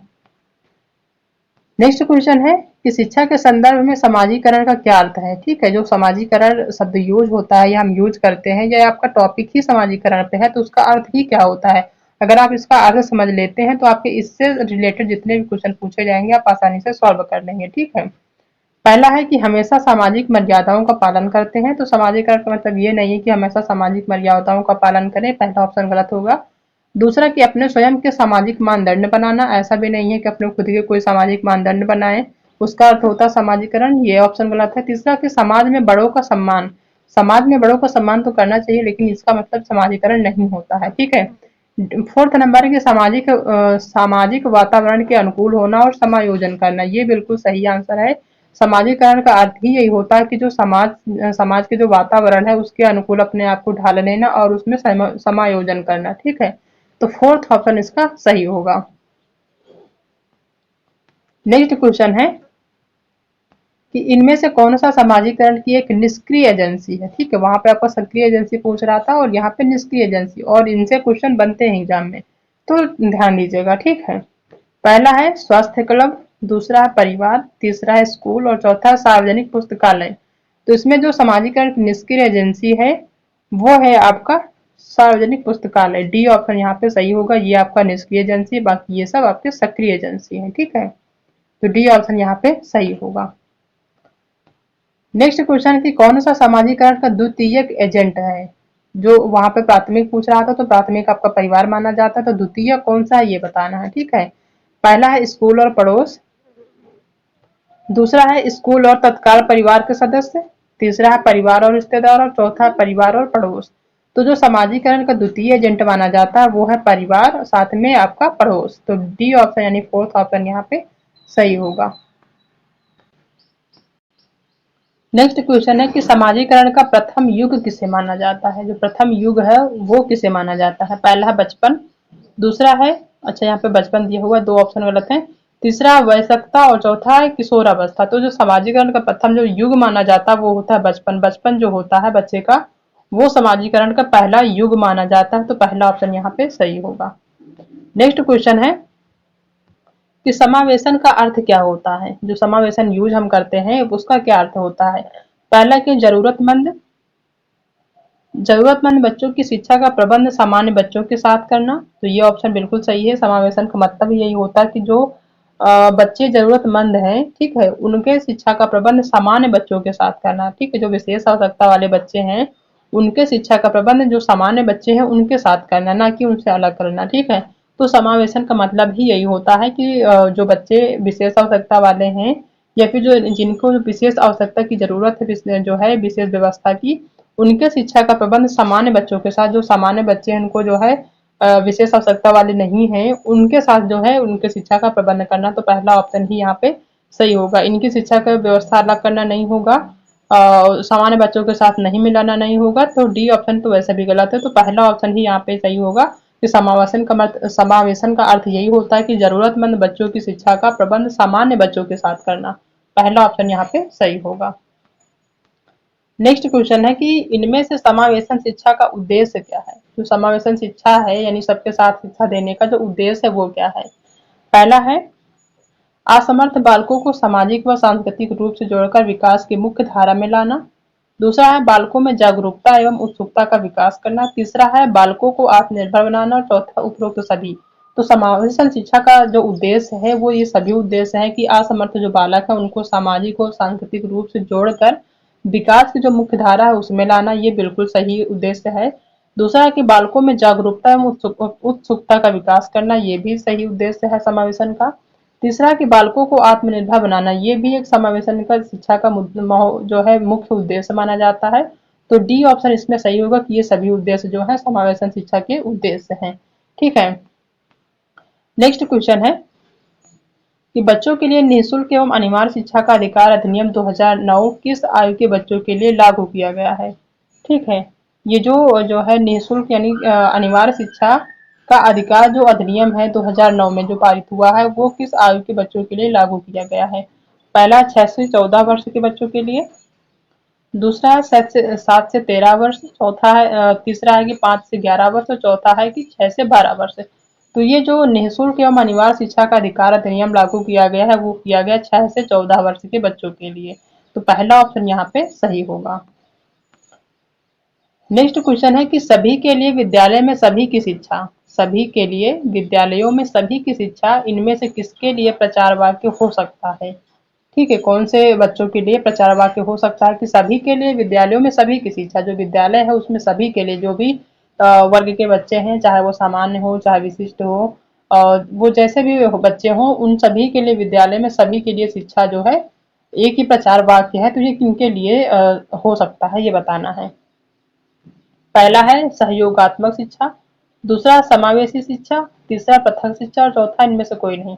तो जो सभी के लिए विद्यालयों में सभी की शिक्षा की बात की जाती है, वो की जाती है समावेशी शिक्षा के लिए, क्योंकि समावेशी शिक्षा में यही होता है कि सभी बच्चों को एक साथ जो है बैठा कर पढ़ाई करना, यानी कि आपस में एक साथ ही सभी बच्चों को पढ़ाना, चाहे वो विशेष आवश्यकता वाले हो, चाहे विशिष्ट आवश्यकता वाले हो, चाहे सामान्य बच्चे हो, किसी भी प्रकार के बच्चे हो, उन सभी को एक साथ ही पढ़ाना समावेशी शिक्षा कहलाता है। तो बी ऑप्शन यहाँ पे सही होगा। ठीक है, नेक्स्ट क्वेश्चन है कि सुविधाहीन और वंचित समूहों के शिक्षार्थियों को संबोधित करने के लिए एक शिक्षक को क्या करना चाहिए? जो सुविधाहीन है और जो वंचित समूह के शिक्षार्थी हैं, उनको संबोधित करने के लिए एक शिक्षक को क्या करना चाहिए, उनको किस तरीके से संबोधित करना चाहिए? ठीक है, पहला है छात्रों की कमजोरी को सबके सामने उजागर करना चाहिए, बिल्कुल नहीं करना चाहिए। दूसरा है कि इन छात्रों को अलग संकाय में पढ़ना चाहिए, नहीं, ऐसा भी नहीं है, क्योंकि सभी को एक साथ बैठा के पढ़ाने की बात की जाती है। ठीक है, तीसरा कि सभी छात्रों में अपनेपन की भावना को बढ़ावा देना चाहिए, बिल्कुल सही है कि जो भी छात्र हैं, उन छात्रों में अपनेपन की जो भावना है उसको बढ़ावा देना चाहिए। ठीक है, तो सी ऑप्शन यहाँ पे सही होगा। डी है कि सभी छात्रों के लिए मानकीकृत का तो उपयोग बिल्कुल नहीं करना चाहिए, ऑप्शन आपका गलत होगा। तो सी ऑप्शन भी यहाँ पे सही होगा। ठीक है, नेक्स्ट क्वेश्चन है कि एक समावेशी कक्षा वह है जहाँ पे, समावेशी का मतलब यही होता है, वो आपको यहाँ पे समझ में आ जाएगा कि समावेशी कक्षा कौन सी कही जाती है, जहाँ पे क्या क्या चीजें होनी चाहिए।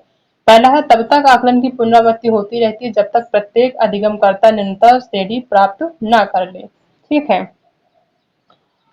तो ये बिल्कुल नहीं है कि जो है उसमें आकलन की जो पुनरावृत्ति है होती रहती है। ठीक है, ऐसा नहीं है, और तो ये ऑप्शन गलत होगा। दूसरा कि विद्यार्थियों को भार कम करने के लिए अध्यापक केवल अनुमोदित पुस्तकों से ही पढ़ाते हैं, ऐसा नहीं है, ये ऑप्शन भी गलत होगा कि केवल अनुमोदित पुस्तक नहीं यूज करते हैं। ठीक है, तीसरा है कि समस्याओं को अधिकारी का समाधान करने की संभावना की दृष्टि से बच्चों को सक्रिय भागीदारी रहती है, ये ऑप्शन भी गलत है कि समस्याओं का जो अधिकारी का समाधान करने की संभावना है उनकी दृष्टि से बच्चों की सक्रिय भागीदारी रहती है, ये ऑप्शन गलत है, किसी भी तरीके से सही नहीं होगा। और चौथा है कि अध्यापक प्रत्येक अधिगमकर्ता के लिए वैविध्य पूर्ण व सार्थक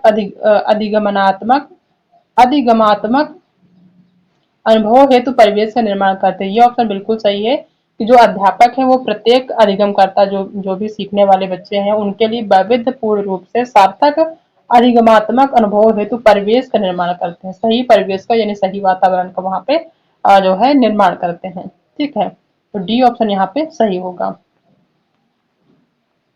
नेक्स्ट क्वेश्चन है कि एक समावेशी शिक्षा का सिद्धांत क्या है?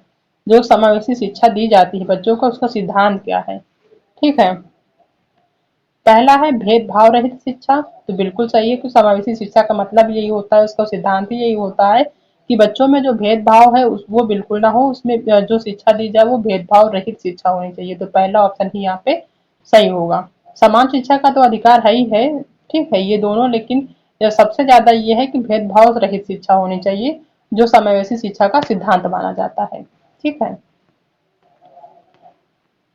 नेक्स्ट क्वेश्चन है कि समावेशी शिक्षा की व्यवस्था किस प्रकार के बच्चों के लिए की जाती है? जो समावेशी शिक्षा है उसकी व्यवस्था कैसे बच्चे होते हैं जो जिनके लिए की जाती है? पहला है सामान्य बालकों हेतु, दूसरा है विशिष्ट बालकों हेतु, तीसरा है दोनों प्रकार के लिए, और चौथा है किसी के लिए नहीं। तो जो समावेशी शिक्षा की व्यवस्था की जाती है ये सामान्य और विशिष्ट दोनों प्रकार के बालकों के लिए की जाती है।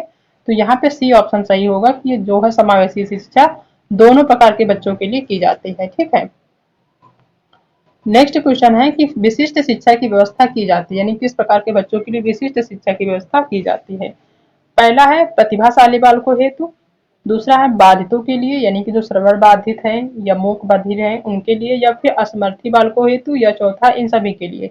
तो जो विशिष्ट शिक्षा की व्यवस्था की जाती है वो इन सभी वर्गों के लिए की जाती है, प्रतिभाशाली बालकों के लिए भी, बाधितों के लिए भी, और जो असमर्थ बालक है उनके लिए भी। तो डी ऑप्शन यहाँ पे सही होगा।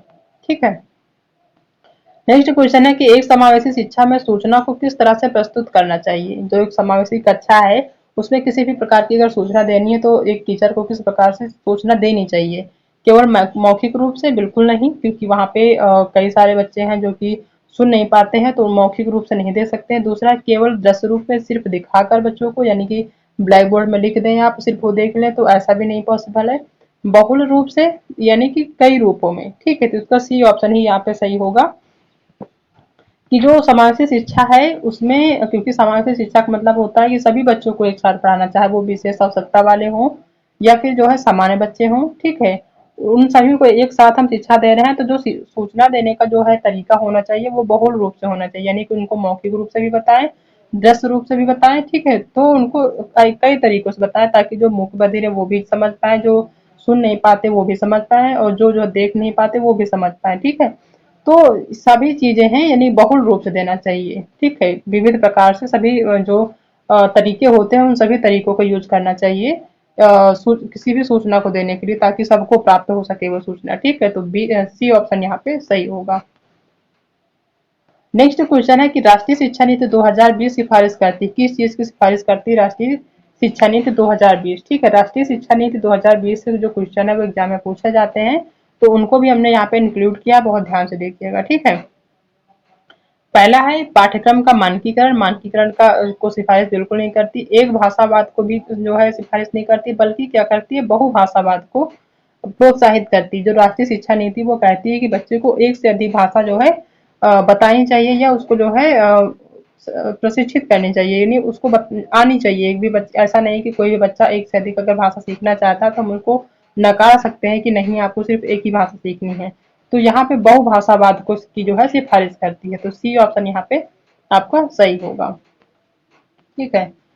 नेक्स्ट क्वेश्चन है कि राष्ट्रीय पाठ्यचर्या की रूपरेखा एनसीएफ 2005 किस सूत्र के आधार पर पाठ्यचर्या के बोझ को कम करने पर बल देती है। ये बताना है कि जो राष्ट्रीय पाठ्यचर्या की रूपरेखा यानी एनसीएफ 2005 है वो किस सूत्र के आधार पर पाठ्यचर्या के बोझ को कम करने पर बल देती है। पहला, शिक्षा बिना बोझ के, तो यही ऑप्शन सही होगा कि जो राष्ट्रीय पाठ्यचर्या की रूपरेखा एनसीएफ 2005 है वो इस चीज को बढ़ावा देती है कि जो शिक्षा है बच्चों की वो बिना बोझ के होना चाहिए, यानी कि जो उनका बस्ता है, उनके जो कापी किताब वो कम होनी चाहिए। ठीक है, तो पहला ऑप्शन यहाँ पे सही होगा, ना कि शिक्षा बोझ के साथ, शिक्षा बोझ के साथ नहीं, शिक्षा पर्यावरण के साथ नहीं। पहला ही ऑप्शन सही होगा कि बच्चे की जो शिक्षा है वो बिना बोझ के होना चाहिए। ठीक है, कम पुस्तकों में उसको ज्यादा ज्ञान देने की जरूरत होती है, इस चीज को बल देता है आपका एनसीएफ 2005। तो पहला ऑप्शन यहाँ पे सही होगा। नेक्स्ट क्वेश्चन है कि इनमें से कौन सा राष्ट्रीय पाठ्यचर्या की रूपरेखा एनसीएफ 2005 का सिद्धांत है। सिद्धांत बताना है कि एनसीएफ 2005 का कौन सा सिद्धांत इसमें है। ठीक है,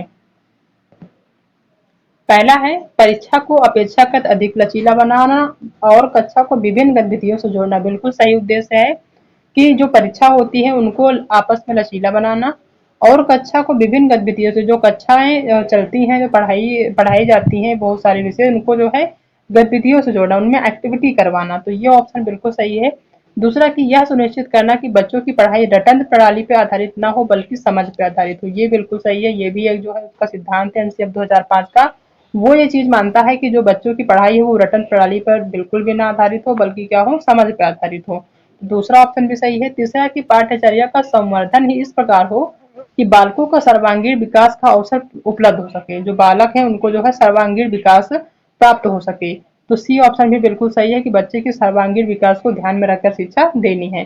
चौथा है कि ये सभी, तो डी ऑप्शन यहाँ पे सही होगा कि ये सभी सिद्धांत जो है वो राष्ट्रीय पाठ्यचर्या की रूपरेखा एनसीएफ 2005 के सिद्धांत माने जाते हैं। तो डी ऑप्शन यहाँ पे आपका सही होगा।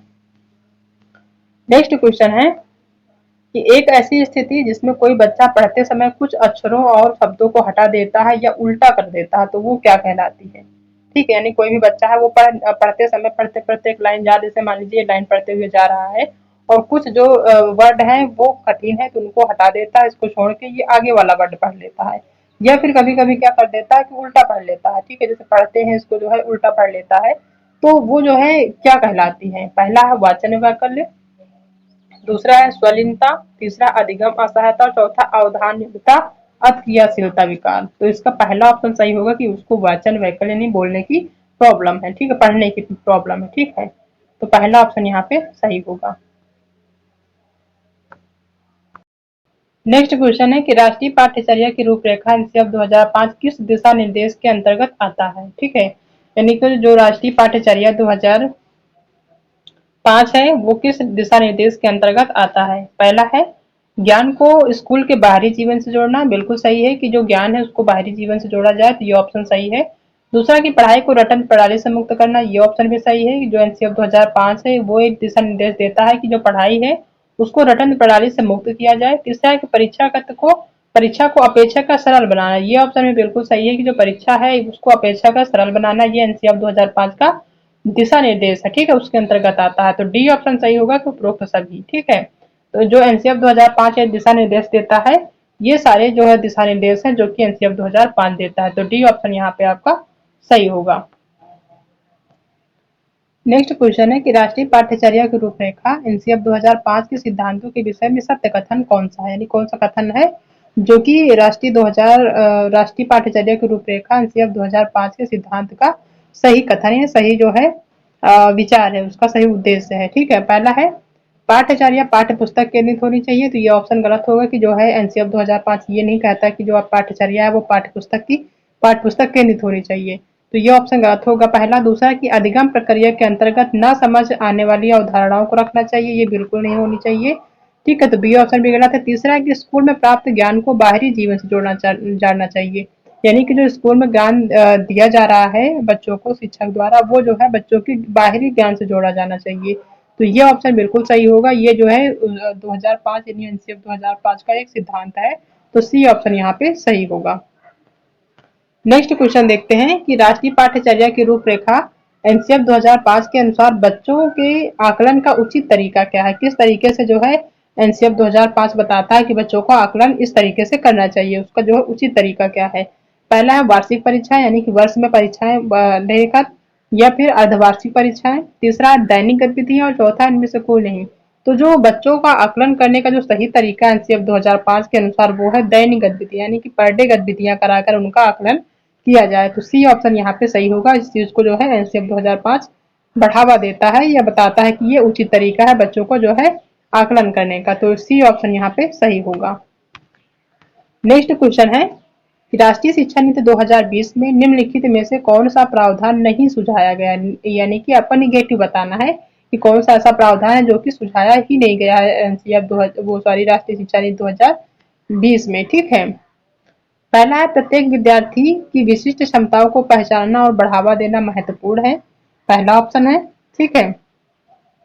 दूसरा है कि सृजनात्मकता पर पर्याप्त ध्यान देना चाहिए और तार्किक निर्णय करने और नवाचारिता को प्रोत्साहित करने के लिए विवेचनात्मक चिंतन को बढ़ावा देना चाहिए, बिल्कुल सही है। इसका पहला और दूसरा ऑप्शन बिल्कुल सही है क्योंकि यहाँ पे निगेटिव बताना और ये जो है दोनों ऑप्शन आपके पॉजिटिव है, ठीक है।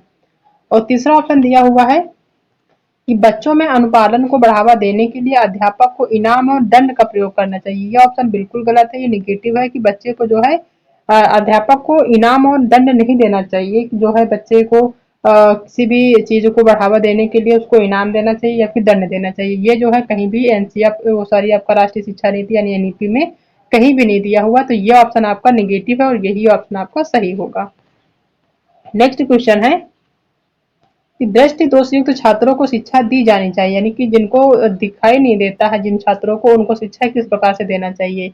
पहला, उनके लिए शिक्षा की व्यवस्था अलग हो, तो उनके लिए शिक्षा की व्यवस्था अलग हम बिल्कुल नहीं कर सकते हैं, ठीक है, तो ये ऑप्शन गलत होगा। दूसरा कि वे पढ़ने के योग्य ही नहीं है, ऐसा भी नहीं है कि जो बच्चे जो है देख नहीं सकते वो पढ़ने के योग्य नहीं है, तो ये ऑप्शन भी गलत है। तीसरा कि उन्हें समावेशी शिक्षा के अंतर्गत सभी सामान्य बालकों के साथ शिक्षा देनी चाहिए, ये ऑप्शन बिल्कुल सही है कि चाहे जैसे भी बच्चे हों, चाहे दृष्टिबाधित हो, चाहे श्रवण बाधित हो, चाहे मूक बधिर हो, उन सभी बच्चों को है समावेशी शिक्षा के अंतर्गत सामान्य बालकों के साथ शिक्षा देनी चाहिए, तो सी ऑप्शन हमेशा इस चीज को जो है बढ़ावा देता है, तो ये सी ऑप्शन यहाँ पे सही होगा। नेक्स्ट क्वेश्चन है कि एक बच्चा है जो कि सा और वाज में अंतर नहीं कर सकता, यानी कि कहीं भी अगर सा लिखा है और तो उसको वो क्या करता है वाज पढ़ लेता है, और कहीं वाज लिखा होता है तो उसको क्या करता है सा पढ़ लेता है, उसमें अंतर ही नहीं कर पाता है। तो वो बच्चा जो है किस रोग से ग्रसित है, कहीं ना कहीं किसी रोग से ग्रसित है, तभी उसको ऐसी चीजें समझ में नहीं आती है। ठीक है, तो वो किस रोग से ग्रसित है ये बताना है। पहला शब्द जम्बलिंग विकार, पहला ऑप्शन है। दूसरा है कि डिसलेक्सिमिया, तीसरा है डिस्मोर्फिया और चौथा डिसलेक्सिया। तो जो बच्चा सा और वाज में अंतर नहीं कर पाता है, यानी उसको उल्टा पढ़ लेता है, ठीक है, कभी कभी क्या होता है कि वो बी और डी में भी अंतर नहीं कर पाता। क्वेश्चन में ऐसा भी आता है कि बच्चा जो है बी और डी में अंतर नहीं कर पाता, तो वो किस रोग से ग्रसित है, तो वो है डिसलेक्सिया, यानी कि बच्चों उसको जो है पढ़ नहीं पाता है। ठीक है, सही तरीके से, तो डिसलेक्सिया यानी डी ऑप्शन यहाँ पे सही होगा। नेक्स्ट क्वेश्चन है कि दिव्यांगजन अधिकार अधिनियम 2016 के अनुसार बौद्धिक क्रियाशीलता में सीमाबद्धता वाले व्यक्ति को संबोधित करने का उचित तरीका क्या है। यानी जो दिव्यांगजन अधिकार अधिनियम 2016 में पारित हुआ है उसके अनुसार बौद्धिक क्रियाशीलता में जो सीमाबद्धता वाले व्यक्ति हैं उनको संबोधित करने का जो उचित तरीका होता है वो क्या होता है। ठीक है, पहला है मानसिक मंदता, तो उनको हम ये नहीं कह सकते कि वो मानसिक मंदता है। दूसरा कि व्यक्ति जिसे बौद्धिक अक्षमता है, तो ये ऑप्शन सही होगा कि वह व्यक्ति जिसे बौद्धिक अक्षमता है। ठीक है, तीसरा है कि बौद्धिक रूप से विकलांग, और चौथा इनमें से कोई नहीं। तो उसको हम इस तरीके से जो है संबोधित कर सकते हैं कि वह व्यक्ति जो उसे बौद्धिक अक्षमता है। ठीक है, तो बी ऑप्शन यहाँ पे सही होगा। ठीक है, नेक्स्ट क्वेश्चन है कि विकलांग बालक ऐसे बालक होते हैं जो जो विकलांग होते हैं वो कैसे बालक होते हैं वो बताना है। पहला, केवल मानसिक रूप से दोषयुक्त तो होते हैं, तो जो विकलांग होते हैं वो सिर्फ मानसिक रूप से ही नहीं होते हैं, तो ये ऑप्शन गलत होगा। दूसरा, केवल शारीरिक रूप से, तो ये ऑप्शन भी गलत है कि केवल शारीरिक रूप से तो ऐसा नहीं है कि जो विकलांग की श्रेणी में आते हैं सिर्फ शारीरिक रूप से ही दोषयुक्त होते हैं। सी है कि केवल संज्ञा संवेगात्मक रूप से दोषयुक्त होते हैं, तो ये ऑप्शन भी गलत है। तीन ऑप्शन आपस में गलत होगा, बल्कि फोर्थ ऑप्शन यानी डी ऑप्शन सही होगा कि जो विकलांग बालक होते हैं वो शारीरिक, मानसिक और संवेगात्मक तीनों रूप से दोषयुक्त होते हैं, उनको जो है विकलांग की श्रेणी में रखा जाता है। तो डी ऑप्शन यहाँ पे सही होगा।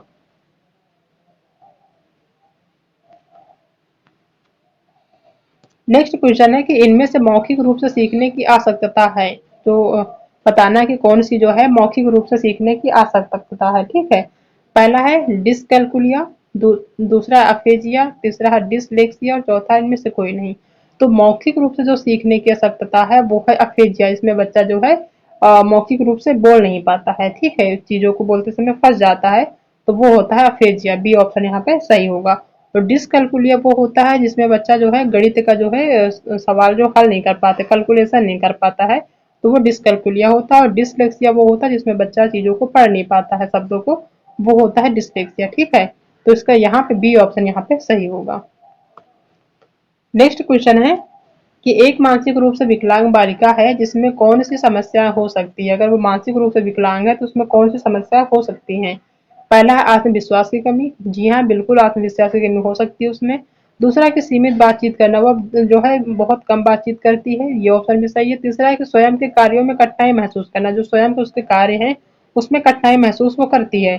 तो पहला, दूसरा और तीसरा, ए बी और सी तीनों ऑप्शन सही होंगे। तो इसमें देखते हैं ए बी और सी, दूसरा ऑप्शन यहाँ पे इसका सही होगा। ठीक है, नेक्स्ट क्वेश्चन देखते हैं कि इनमें से किसका संबंध भ्रम से है। यानी कि ये क्वेश्चन पूछा जाता है कि जो है अगर बच्चा किसी भी चीज को लेकर भ्रमित है, ठीक है, तो वो उसमें जो है कौन सा रोग जो है या कौन किस रोग से ग्रसित है। पहला है डिस्मोर्फिया, पहला ऑप्शन है। दूसरा है डिस्थीमिया, तीसरा है अप्रेक्सिया, चौथा डिसकैलकुलिया। तो जहाँ पे भ्रम से बात की जाए कि किसी के भी बच्चे को किसी भी चीज में भ्रम है, यानी वो चीजें को समझ नहीं पाता है, जैसे कि मुर्गा होता है उसको, और वो जो एक होता है आपका मोर, उसमें जो है वो समझ नहीं पाता कि कौन सा मोर है कौन सा मुर्गा, दोनों को आप जो है वो उसको जो है दोनों एक जैसे लगते हैं। ठीक है, जैसे आपको कुत्ता और भेड़िया होगा वो आपको एक सेम जैसे लगेंगे। जिसमें भ्रम की प्रॉब्लम होगी, यानी कि डिसमोर्फिया की प्रॉब्लम होगी, जिसको वो उसमें जो है वो कुत्ता और भेड़िया में अंतर नहीं कर पाएगा, उनको दोनों सेम लगेंगे। तो यहाँ पे डिसमोर्फिया उस व्यक्ति को है तभी वो भ्रम से संबंधित है। ठीक है, तो जो इनमें से किसका संबंध भ्रम से है, तो वो है डिस्मोर्फिया। पहला ऑप्शन इसका सही होगा। नेक्स्ट क्वेश्चन है कि आपकी कक्षा का एक लड़का जिसे बोलते समय कठिनाई होती है, आप उसकी अध्ययन के प्रबंध हेतु कौन सी सुविधाएं प्रदान करेंगे? यानी उसको अगर बोलते समय कठिनाई होती है तो कौन सी ऐसी चीजें हैं जिसको आप जो है उसको सुविधा देंगे? पहला, उसके अध्ययन की गलत आदतों पर नियंत्रण कराएंगे। बिल्कुल सही है कि जो वो जिस तरीके से वो पढ़ रहा है, वो हो सकता है वो कि गलत तरीके से पढ़ रहा हो, तो जो वो गलत तरीका उसको आदत पड़ गई गलत तरीके से पढ़ने की, तो उसमें जो है जहां तक कोशिश होगी उसको नियंत्रण कराएंगे, तो पहला ऑप्शन सही है। दूसरा कि प्रधानाचार्य से शिकायत करेंगे, तो बिल्कुल नहीं, ऐसा नहीं कर सकते, ऐसा करने से उसकी प्रॉब्लम सॉल्व नहीं होगी। तीसरा कि उसको कक्षा से बाहर जाकर पढ़ने को कहेंगे, ये ऑप्शन भी गलत है। तो पहला ऑप्शन ही यहाँ पे सही होगा कि उसके जो अध्ययन की गलत आदतें पड़ी हुई है उस पर कहीं ना कहीं नियंत्रण कराएंगे। ठीक है, तो पहला ऑप्शन सही हुआ होगा। नेक्स्ट क्वेश्चन है कि इसमें जो है सही मिलान करना है। ये जो क्वेश्चन है बहुत इंपॉर्टेंट है, क्योंकि इसमें से जो है आपके कई क्वेश्चन क्लियर हो जाएंगे, कंप्लीट हो जाएंगे। ठीक है, तो इसमें देखना है कि जो डिस्फेजिया है उसका जो है संबंध किससे है। ठीक है, तो जो डिस्फेजिया है, डिस्फेजिया का मतलब है कि जो है वो भाषाई प्रॉब्लम है उसमें। ठीक है, तो डिस्फेजिया जो है जो भाषा विकास से संप्रेषण कौशल और बोध को जो है बोध योग्यता को प्रभावित करती है, उसमें क्या है डिस्फेजिया। तो पहला का क्या हो जाएगा, चौथा हो जाएगा। डिस्पैक्सिया, डिस्पैक्सिया का मतलब कि जो है जिसमें व्यक्ति संतुलन, सूक्ष्म गत्यात्मक नियंत्रण और गतिबोधक कार्यों में कठिनाई महसूस करे, उसको क्या कहते हैं, डिस्पैक्सिया हो जाएगा। ठीक है, तो पहला का चौथा हो जाएगा और दूसरा का पहला हो जाएगा। तीसरा है डिसकैलकुलिया। ठीक है, तीसरा डिसकैलकुलिया। डिसकैलकुलिया का मतलब होता है कि वह दिव्यांगता जो शिक्षार्थी की गणितीय गणनाओं को करने की दक्षता को प्रभावित करने ना, डिसकैलकुलिया का मतलब ये होता है कि वो गणित में जो है कैलकुलेशन न कर पाए। तो सी का क्या हो जाएगा, तीसरा हो जाएगा। बचेगा लास्ट में फोर्थ ऑप्शन, डी का क्या हो जाएगा, दूसरा हो जाएगा। ठीक है, तो डी हो जाएगा दूसरा यहाँ पे। तो इसका जो सही ऑप्शन होगा वो ऐसे होगा कि पहला का जो है चौथा हो जाएगा और दूसरा का क्या कहेंगे वो हो जाएगा पहला, और सी का हो जाएगा आपका तीसरा और डी का हो जाएगा आपका दूसरा। ठीक है, तो ए का चौथा, बी का पहला, सी का तीसरा, डी का दूसरा। ये ऑप्शन देखते हैं कहाँ पे लिखा हुआ है। तो यहाँ पे ए का तीसरा, बी का पहला ये नहीं होगा, बल्कि ए का चौथा जहाँ होगा, ए का चौथा, बी का दूसरा, यहाँ बी का पहला होना चाहिए। तो ए का पहला दिया हुआ यहाँ पे होगा, ए का चौथा, बी का पहला, सी का तीसरा और डी का दूसरा। तो फोर्थ ऑप्शन यहाँ पे सही होगा। ठीक है,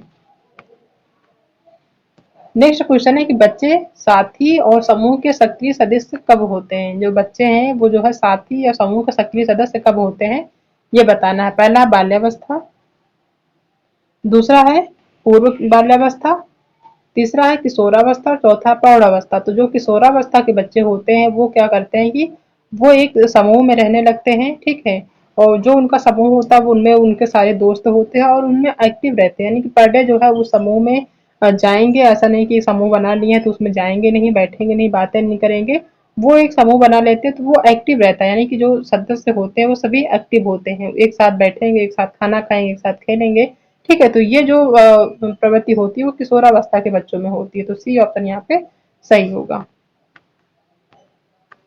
नेक्स्ट क्वेश्चन है कि व्यक्तिगत विकास को सामाजिक और सांस्कृतिक संदर्भ के बिना नहीं समझा जा सकता, इस कथन को किस मनोवैज्ञानिक ने अधिक महत्व दिया है? जो व्यक्तिगत विकास है उसको सामाजिक और सांस्कृतिक संदर्भ के बिना समझा ही नहीं जा सकता, तो यह कथन किस मनोवैज्ञानिक ने दिया है, ये बताना है। पहला है लेव वाइगोत्स्की, दूसरा है जीन पियाजे, तीसरा है लॉरेंस कॉफलबर्गर, चौथा इनमें से कोई नहीं।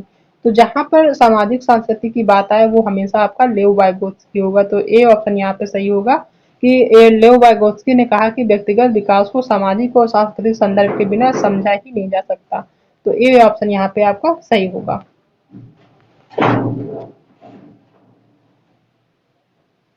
नेक्स्ट क्वेश्चन है कि एक विषय के पाठ को पढ़ाने हेतु एक अध्यापिका बच्चे को आधा हल किया हुआ उदाहरण देती है, तो लेव वाइगोत्स्की के अनुसार अध्यापिका किस रणनीति का इस्तेमाल करेगी अगर वो आधा हल किया हुआ जो है उदाहरण दे रही है, यानी कि कुछ सवाल वो हल कर देती है, ठीक है, और कुछ सवाल छोड़ देती है कि बच्चे उसको हल करें, तो वो क्या कहलाता है? पहला है अवलोकन अधिगम, दूसरा है पाड़, तीसरा है द्वंद्वात्मक अधिगम और चौथा है अनुकूलन। तो ये जो इस्तेमाल कर रही है जिस रणनीति का वो है पाड़, यानी कि वो पाड़ का यानी जो है एक सहारा का काम कर रही है। ठीक है, तो बी ऑप्शन यहाँ पे सही होगा। नेक्स्ट क्वेश्चन है कि 4 से 5 साल की उम्र के बच्चे अक्सर स्वयं से बातचीत करते हैं। लेव वाइगोत्स्की के अनुसार यह वाक है, यानी कि वो क्या बात करते हैं या जो बात करते हैं वो क्या है। ठीक है, पहला कि उनकी आत्म केंद्रियता को दर्शाता है, यानी जो बच्चे जो है इस तरीके से बात करते हैं वो स्वयं से बात करते हैं तो वो क्या आत्म केंद्रियता को दर्शाता है, या फिर उनके संज्ञानात्मक विकास में बाधा डालता है। तो ये दो ऑप्शन गलत होगी कि आत्म केंद्रियता को दर्शाता है या फिर उनके संज्ञानात्मक विकास में बाधा डालता है। तीसरा है कि उनके सामाजिक विकास में बाधा डालता है, ये भी गलत है। चौथा कि उनको अपनी सोच नियमित करने में मदद करता है। अगर कोई भी बच्चा अपने स्वयं से बातचीत करता है तो ये लेव वाइगोत्स्की के अनुसार वो कहते हैं कि उनको जो है अपनी सोच नियमित करने में मदद मिलती है, मदद करता है। तो डी ऑप्शन यहाँ पे सही होगा। नेक्स्ट क्वेश्चन है कि एक बच्चा एक पहेली के टुकड़ों को ठीक से फिट करने की कोशिश कर रहा है, लेकिन वह सही जगह पर सही हिस्सों को फिट नहीं कर पा रहा है। इस क्रिया में उसकी माँ उसे संकेत प्रदान करती है। तो लेव वाइगोत्स्की के सीखने के सिद्धांत के अनुसार सीखने की यह प्रक्रिया कैसे काम करेगी। ठीक है, किस तरीके से काम करेगी ये बताना है। पहला है बच्चे को अप्रेरित करेगी, दूसरा उसे आक्रामक करेगी। नहीं, ये दो ऑप्शन तो वैसे भी गलत होंगे कि अप्रेरित और आक्रामक की बात नहीं होती यहाँ पे। तीसरा कि अधिगम के लिए पाड़ का काम करेगी, अगर उसकी मदर उसको जो है हेल्प कर रही है, संकेत दे रही है उसके काम के लिए, तो वहां पे वो जो है क्या कर रही है, पाड़ का काम कर रही है। तो आपका सी ऑप्शन यहाँ पे सही होगा कि एक सहारा दे रही है ताकि वो जो पजल है, जो पहेली उसको सॉल्व कर पाए। ठीक है, उसको फिल कर पाए। नेक्स्ट क्वेश्चन है कि लेव वाइगोत्स्की का सिद्धांत मुख्यतः व्याख्या करता है, किस चीज पे व्याख्या करता है ये बताना है। पहला है आनुवांशिकता के विकास का प्रभाव, तो ये ऑप्शन गलत है। आनुवांशिकता पे जो है लेव वाइगोत्स्की के कोई सिद्धांत नहीं है। दूसरा के संज्ञानात्मक विकास में सांस्कृतिक उपकरण के योगदान का। ठीक है, तो ये ऑप्शन बिल्कुल सही है कि जो लेव वाइगोत्स्की है उनका सिद्धांत जो जो मुख्यतः जिस चीज पे व्याख्या करता है वो है संज्ञानात्मक विकास में सांस्कृतिक उपकरण का योगदान। ठीक है, तो बी ऑप्शन यहाँ पे सही होगा। नेक्स्ट क्वेश्चन है कि वाइगोत्स्की के अनुसार बच्चे किस प्रकार सीखते हैं। जो वाइगोत्स्की हैं लेव वाइगोत्स्की, इनके अनुसार जो बच्चे हैं वो किस प्रकार सीखते हैं ये बताना है। पहला क्वेश्चन है तो सॉरी पहला ऑप्शन है प्रतियोगिताओं के द्वारा। तो प्रतियोगिताओं के द्वारा नहीं सीखते हैं बल्कि सीखते हैं साथियों के साथ बातचीत करके। ये ऑप्शन सही होगा कि जो बच्चे हैं लेव वाइगोत्स्की के अनुसार वो साथियों के साथ यानी अपने दोस्तों के साथ आपस में बात करके चीजों को सीखते हैं। तो बी ऑप्शन यहाँ पे सही होगा। नेक्स्ट क्वेश्चन है कोहलबर्ग के सिद्धांत की प्रमुख आलोचना क्या है। ठीक है, कोहलबर्ग जो का जो सिद्धांत उसमें कुछ आलोचनाएं भी हैं, तो वो आलोचना क्या है ये बताना है। पहला ऑप्शन है कि कोहलबर्ग ने बिना किसी अनुभूमि मूलक सिद्धांत या अन्य मूलक आधार का सिद्धांत प्रस्तुत किया है। दूसरा है कि कोहलबर्ग ने नैतिक विकास की स्पष्ट अवस्था का उल्लेख नहीं किया है। तीसरा है कि कोहलबर्ग ने प्रस्ताव किया कि नैतिक तार्किक विकासात्मक है। और चौथा है कि कोहलबर्ग ने पुरुषों एवं महिलाओं की नैतिक तार्किकता में सांस्कृतिक विभिन्नताओं को महत्व नहीं दिया है।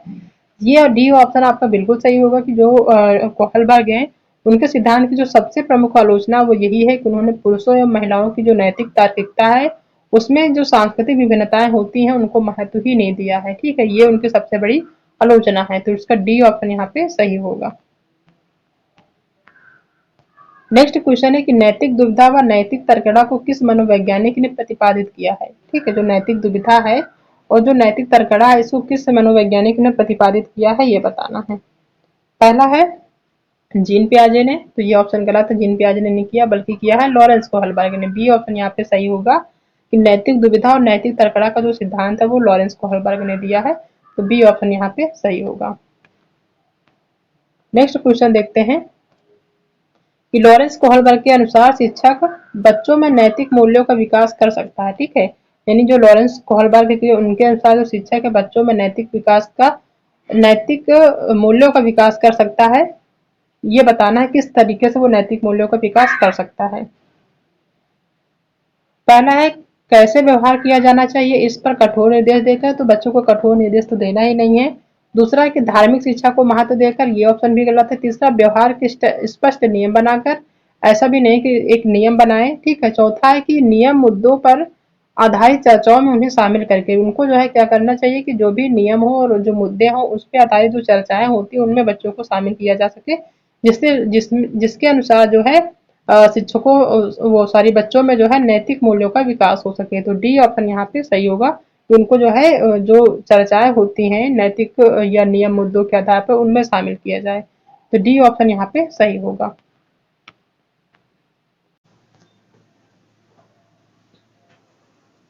नेक्स्ट क्वेश्चन है कि कोहलबर्ग द्वारा प्रतिपादित नैतिक विकास के सिद्धांत के अनुसार पूर्व नैतिक अवस्था की अवधि क्या है। पहला है जन्म से 8 वर्ष की आयु तक, दूसरा जन्म से 6 वर्ष की आयु तक, तीसरा जन्म से 2 वर्ष की आयु तक और चौथा जन्म से किशोरावस्था तक। तो जो नैतिक अवस्था की अवधि मानी जाती है कोहलबर्ग द्वारा वो है जन्म से 2 वर्ष की आयु तक। इसका सी ऑप्शन यहाँ पे सही होगा। नेक्स्ट क्वेश्चन है कि नैतिक विकास से कौन से स्तर पर बच्चा अच्छा लड़का अच्छा लड़की अभिविन्यास प्रदर्शित करता है। पहला है परतंत्र नैतिकता स्तर, दूसरा है पारंपरिक स्तर, तीसरा है पूर्व पारंपरिक स्तर और चौथा है सहयोगी रूपी नैतिकता स्तर। तो जिसमें अच्छा लड़का या अच्छी लड़की अभिविन्यास प्रदर्शित होता है वो है पारंपरिक स्तर। बी ऑप्शन यहाँ पे आपका सही होगा, ठीक है। नेक्स्ट क्वेश्चन है कि नैतिक विकास के किस स्तर व्यक्ति यह नैतिक विकास के किस स्तर पर व्यक्ति यह तर्क करता है कि मानवाधिकार व न्याय सबसे आवश्यक है, भले ही वह सामाजिक कानून के विरुद्ध क्यों ही न हो। ठीक है, तो पहला ऑप्शन है अधिकारिता व सामाजिक क्रम व्यवस्था अभिविन्यास, दूसरा ऑप्शन है अच्छा लड़का व अच्छी लड़की अभिविन्यास, तीसरा है आज्ञा पालन एवं दंड अभिविन्यास और चौथा है कि सार्वभौमिक नैतिक सिद्धांत अभिविन्यास। तो जिसमें जो है व्यक्ति यह तर्क करता है कि मानवाधिकार व न्याय सबसे आवश्यक है, बल्कि भले ही वह सामाजिक कानून के विरुद्ध ही क्यों ना हो, तो वो जो है नैतिक विकास के जिस स्तर पर है वो है सार्वभौमिक नैतिक सिद्धांत अभिविन्यास। इसका डी ऑप्शन यहाँ पे सही होगा, ठीक है। नेक्स्ट क्वेश्चन है कि ज्ञानात्मक विकास नकल पर आधारित न होकर खोज पर आधारित होता है, तो यह कथन किसका है। ठीक है, पहला कोहलबर्ग, दूसरा है जीन पियाजे, तीसरा है स्किनर और चौथा है वाइगोत्स्की। तो जो जिन्होंने ज्ञानात्मक विकास जो है नकल पर आधारित न होकर खोज पर आधारित होता है ये कथन दिया है वो है जीन पियाजे। ठीक है, वो कहते हैं कि जो ज्ञानात्मक विकास है वो नकल पर आधारित न होकर बल्कि क्या होना चाहिए, खोज पर आधारित होना चाहिए। तो इसका सेकंड ऑप्शन सही होगा। नेक्स्ट क्वेश्चन देखते हैं कि जन्म से 2 वर्ष की आयु के दौरान बच्चा कैसे सीखता है। जब बच्चा जन्म लेता है और जो जब तक 2 वर्ष का नहीं हो जाता तब तक बच्चा किन तरीके से सीखता है ये बताना है। पहला है अमूर्त चिंतन द्वारा, दूसरा है इंद्रियों के प्रयोग द्वारा, तीसरा है भाषा के अर्जित ज्ञान के द्वारा और चौथा इनमें से कोई नहीं। तो जो बच्चा जो है जन्म से 2 वर्ष की आयु तक सीखता है वो सीखता है इंद्रियों के प्रयोग के द्वारा, यानी उसके जो सेंसरी ऑर्गन्स होते हैं, जो 5 इंद्रियां होती है, 5 ज्ञान इंद्रियां होती है, उनके द्वारा बच्चा सीखता है। ठीक है, जन्म से लेकर 2 वर्ष तक। तो दूसरा ऑप्शन यहाँ पे सही होगा। नेक्स्ट क्वेश्चन है कि संज्ञानात्मक विकास के किस चरण पर बालक वस्तु स्थायित्व को प्रदर्शित करता है। ठीक है, जो संज्ञानात्मक विकास है उसके किस चरण पर बालक वस्तु स्थायित्व को प्रदर्शित करता है। पहला है संवेदी प्रेरक चरण द्वारा, दूसरा है औपचारिक संक्रियात्मक चरण द्वारा, तीसरा है पूर्व संक्रियात्मक चरण द्वारा और चौथा मूर्त संक्रियात्मक चरण द्वारा। तो इसमें जो है जिस चरण पर बालक वस्तु स्थायित्व को प्रदर्शित करता है वो है पूर्व संक्रियात्मक चरण द्वारा। इसका थर्ड ऑप्शन यहाँ पे सही होगा। नेक्स्ट क्वेश्चन देखते हैं कि पियाजे के संज्ञानात्मक विकास के सिद्धांत के अनुसार विकास कैसी प्रक्रिया है। जो पियाजे हैं उनके संज्ञानात्मक विकास के सिद्धांत के अनुसार विकास की कैसी प्रक्रिया है। पहला है निरंतर चलने वाली प्रक्रिया, दूसरा है धीरे गति में चलने वाली प्रक्रिया और चौथा ए और बी दोनों, तीसरा चौथा है कि इनमें से कोई नहीं। तो वो जो है निरंतर चलने वाली प्रक्रिया मानी जाती है। पहला ऑप्शन यहाँ पे सही होगा। नेक्स्ट क्वेश्चन है कि इनमें से कौन सी संरचना जीन पियाजे के संज्ञानात्मक विकास से संबंधित है। कौन सी ऐसी संरचना है जो कि जीन पियाजे के संज्ञानात्मक विकास से संबंधित है। पहला है स्कीमा, दूसरा अनुबंधन, तीसरा है प्रबलन और चौथा अवलोकन। तो ये तीन तो आपका पियाजे के संज्ञानात्मक विकास से संबंधित नहीं है, बल्कि स्कीमा है आपका। ठीक है, तो पहला ऑप्शन यहाँ पे सही होगा। नेक्स्ट क्वेश्चन है जो कि वेरी इंपॉर्टेंट है कि जो बच्चे हैं वो ज्ञान निर्माता तथा नन्हे वैज्ञानिक होते हैं, यह कथन किस मनोवैज्ञानिक ने दिया है। बच्चे जो हैं ज्ञान निर्माता तथा नन्हे वैज्ञानिक होते हैं, ये जो है कथन किस मनोवैज्ञानिक ने दिया है। ये पहला ऑप्शन है युंग, दूसरा है जीन पियाजे, तीसरा स्किनर और चौथा है वाइगोस्की।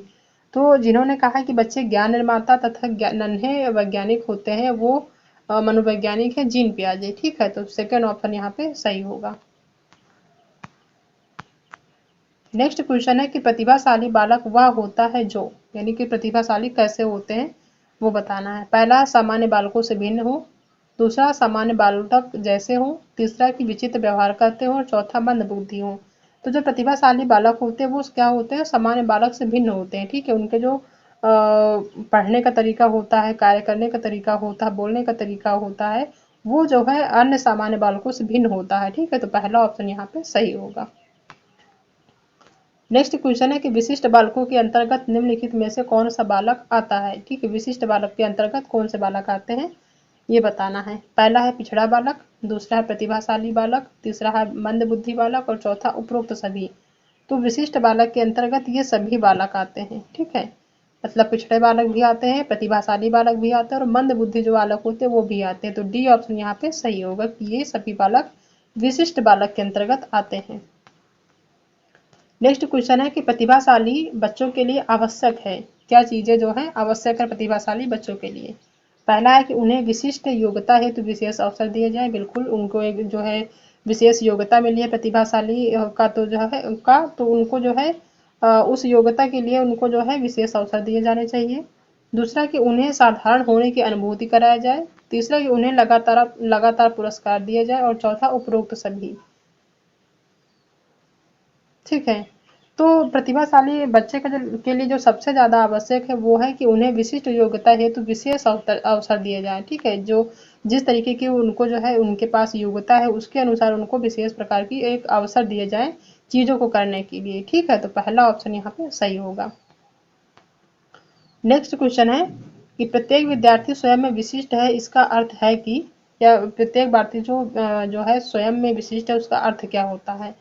पहला कि कोई भी दो विद्यार्थी अपनी योग्यताओं, रुचियों तथा प्रतिभाओं में समान नहीं होते। ये बिल्कुल सही ऑप्शन है कि जो है प्रत्येक विद्यार्थी जो होता है स्वयं में विशिष्ट होता है। इसका मतलब यही है कि जो विद्यार्थी होते हैं वो एक समान नहीं होते हैं, सभी में उनकी योग्यता, रुचि और जो प्रतिभा होती है वो समान नहीं होती है। तो पहला ऑप्शन यहाँ पे सही होगा। दूसरा कि शिक्षार्थियों में न तो समान विशेषताएं होती है और न ही उनके लक्ष्य समान होते हैं, तो ये ऑप्शन गलत है। दूसरा कि सभी विद्यार्थियों के लिए एक समान पाठ्यचर्या संभव हो, यह भी गलत है। और चौथा है कि एक विषय रूपी कक्षा में शिक्षार्थियों की क्षमताओं को विकसित करना असंभव है। तो पहला ऑप्शन सही है कि जो विशिष्ट बालक हैं या स्वयं में जो विशिष्ट हैं, जो प्रत्येक विद्यार्थी स्वयं में विशिष्ट है, इसका अर्थ यही है कि जो कोई भी दो विद्यार्थी हैं वो उनकी योग्यता, रुचि और प्रतिभाओं में जो है समान नहीं होते, वो सभी अलग अलग होते हैं। उनकी जो प्रतिभाएं हैं वो अलग होती हैं, उनकी रुचियाँ अलग होती हैं, उनकी योग्यताएं अलग होती हैं।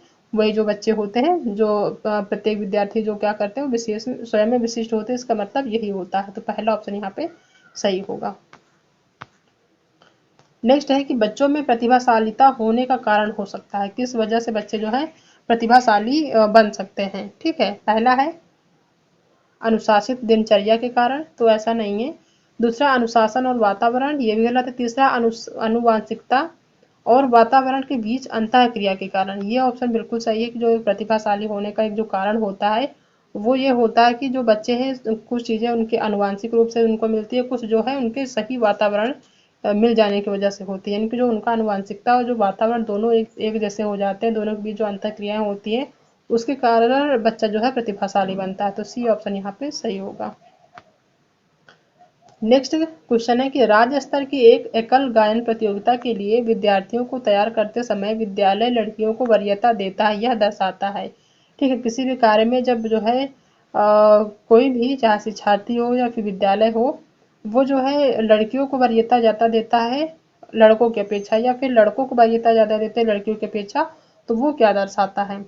पहला, वैश्विक प्रवृत्तियाँ, जी नहीं। दूसरा है कि प्रयोजन आत्मक उपागम, ये भी नहीं। तीसरा है कि लैंगिक पूर्वाग्रह, ये सी ऑप्शन सही होगा कि वो लैंगिक पूर्वाग्रह को दर्शाता है, जहाँ पे लड़कियों और लड़कों में थोड़ा सा भेदभाव किया जाए कि लड़कियां अच्छी हैं लड़के नहीं, लड़के अच्छे हैं लड़कियां नहीं। तो सी ऑप्शन यहाँ पे सही होगा कि लैंगिक पूर्वाग्रह किया जा रहा है और ये दर्शाता है। नेक्स्ट क्वेश्चन है कि प्रायः यह माना जाता है कि लड़कियां शारीरिक क्षमता में कमजोर होती हैं, ठीक है। तो यहाँ भी जो है ये मान रहे हैं कि जो लड़कियां हैं वो शारीरिक क्षमता में लड़कों की अपेक्षा कमजोर होती है। तो ये क्या दर्शाता है? पहला है लैंगिक रूढ़िवादिता, दूसरा है लैंगिक भेदभाव, तीसरा है जेंडर भूमिका और चौथा जेंडर समानता। तो यहाँ पे लड़कियों को जो है बताया जा रहा है कि शारीरिक क्षमता में कमजोर होती हैं, तो ये जो है लैंगिक रूढ़िवादिता को दर्शा रहा है। तो इसका पहला ऑप्शन यहाँ पे सही होगा। नेक्स्ट क्वेश्चन है कि कक्षा में चर्चा के दौरान एक शिक्षक आमतौर पर लड़कियों की तुलना में लड़कों पर अधिक ध्यान देता है, इसका उदाहरण क्या है? जहाँ पे जो है एक शिक्षक लड़कियों की अपेक्षा लड़कों पर अधिक ध्यान दे रहा है, तो वो किसका जो है उदाहरण है ये बताना है। तो वो है जेंडर पक्षपात, यानी कि वो दोनों में जो है पक्षपात कर रहा है। तो पहला ऑप्शन यहाँ पे सही होगा। नेक्स्ट क्वेश्चन है कि खिलौने, पहनावे की वस्तुएं, घरेलू सामग्री या व्यवसाय एवं रंगों को विशिष्ट लिंग के साथ संबंधित करना क्या प्रदर्शित करता है? कहीं भी किसी भी चीज़ को, यानी जो खिलौने हैं, यानी कि गुड़िया है तो लड़की लड़की खेलेगी, लड़की जो है गुड़िया से खेलेगी, लड़के गुड़िया से नहीं खेलेंगे, ठीक है। तो यहाँ पे खिलौने को लेकर या किसी पहनावों को लेकर या फिर किसी घरेलू सामग्री या व्यवसाय को लेकर या किसी रंग को लेकर कि जो लड़के हैं वो पिंक नहीं पहनेंगे, लड़कियां पिंक पहनेंगे, जो पिंक कलर है वो लड़कों के लिए नहीं बल्कि लड़कियों के लिए। तो ये सारी चीज़ें जो संबंधित है वो किस चीज़ों से जो है प्रदर्शित करती हैं, किस चीज़ों को प्रदर्शित करती हैं? तो वो प्रदर्शित करती हैं जेंडर रूढ़िवादिता को, ठीक है। तो उसका बी ऑप्शन यहाँ पे सही होगा। तो ये सारे इंपॉर्टेंट क्वेश्चन हैं आपके बाल विकास यानी कि सीडीपी के, जो कि मोस्ट इम्पॉर्टेंट टॉपिक को हमने डिस्कस किया है। वो सारे टॉपिक हमने डिस्कस किए हैं जो कि बहुत ही इंपॉर्टेंट थे। आई होप कि आप सबको आज की क्लास पसंद आई होगी। अगर आज की क्लास पसंद आई तो वीडियो को लाइक करिएगा, अपने दोस्तों में शेयर करिएगा। अगर आप चैनल पर नए आए हैं तो चैनल को सब्सक्राइब करना बिल्कुल भी मत भूलिएगा। मिलता है नेक्स्ट क्लास में, तब तक अपना ध्यान रखिएगा।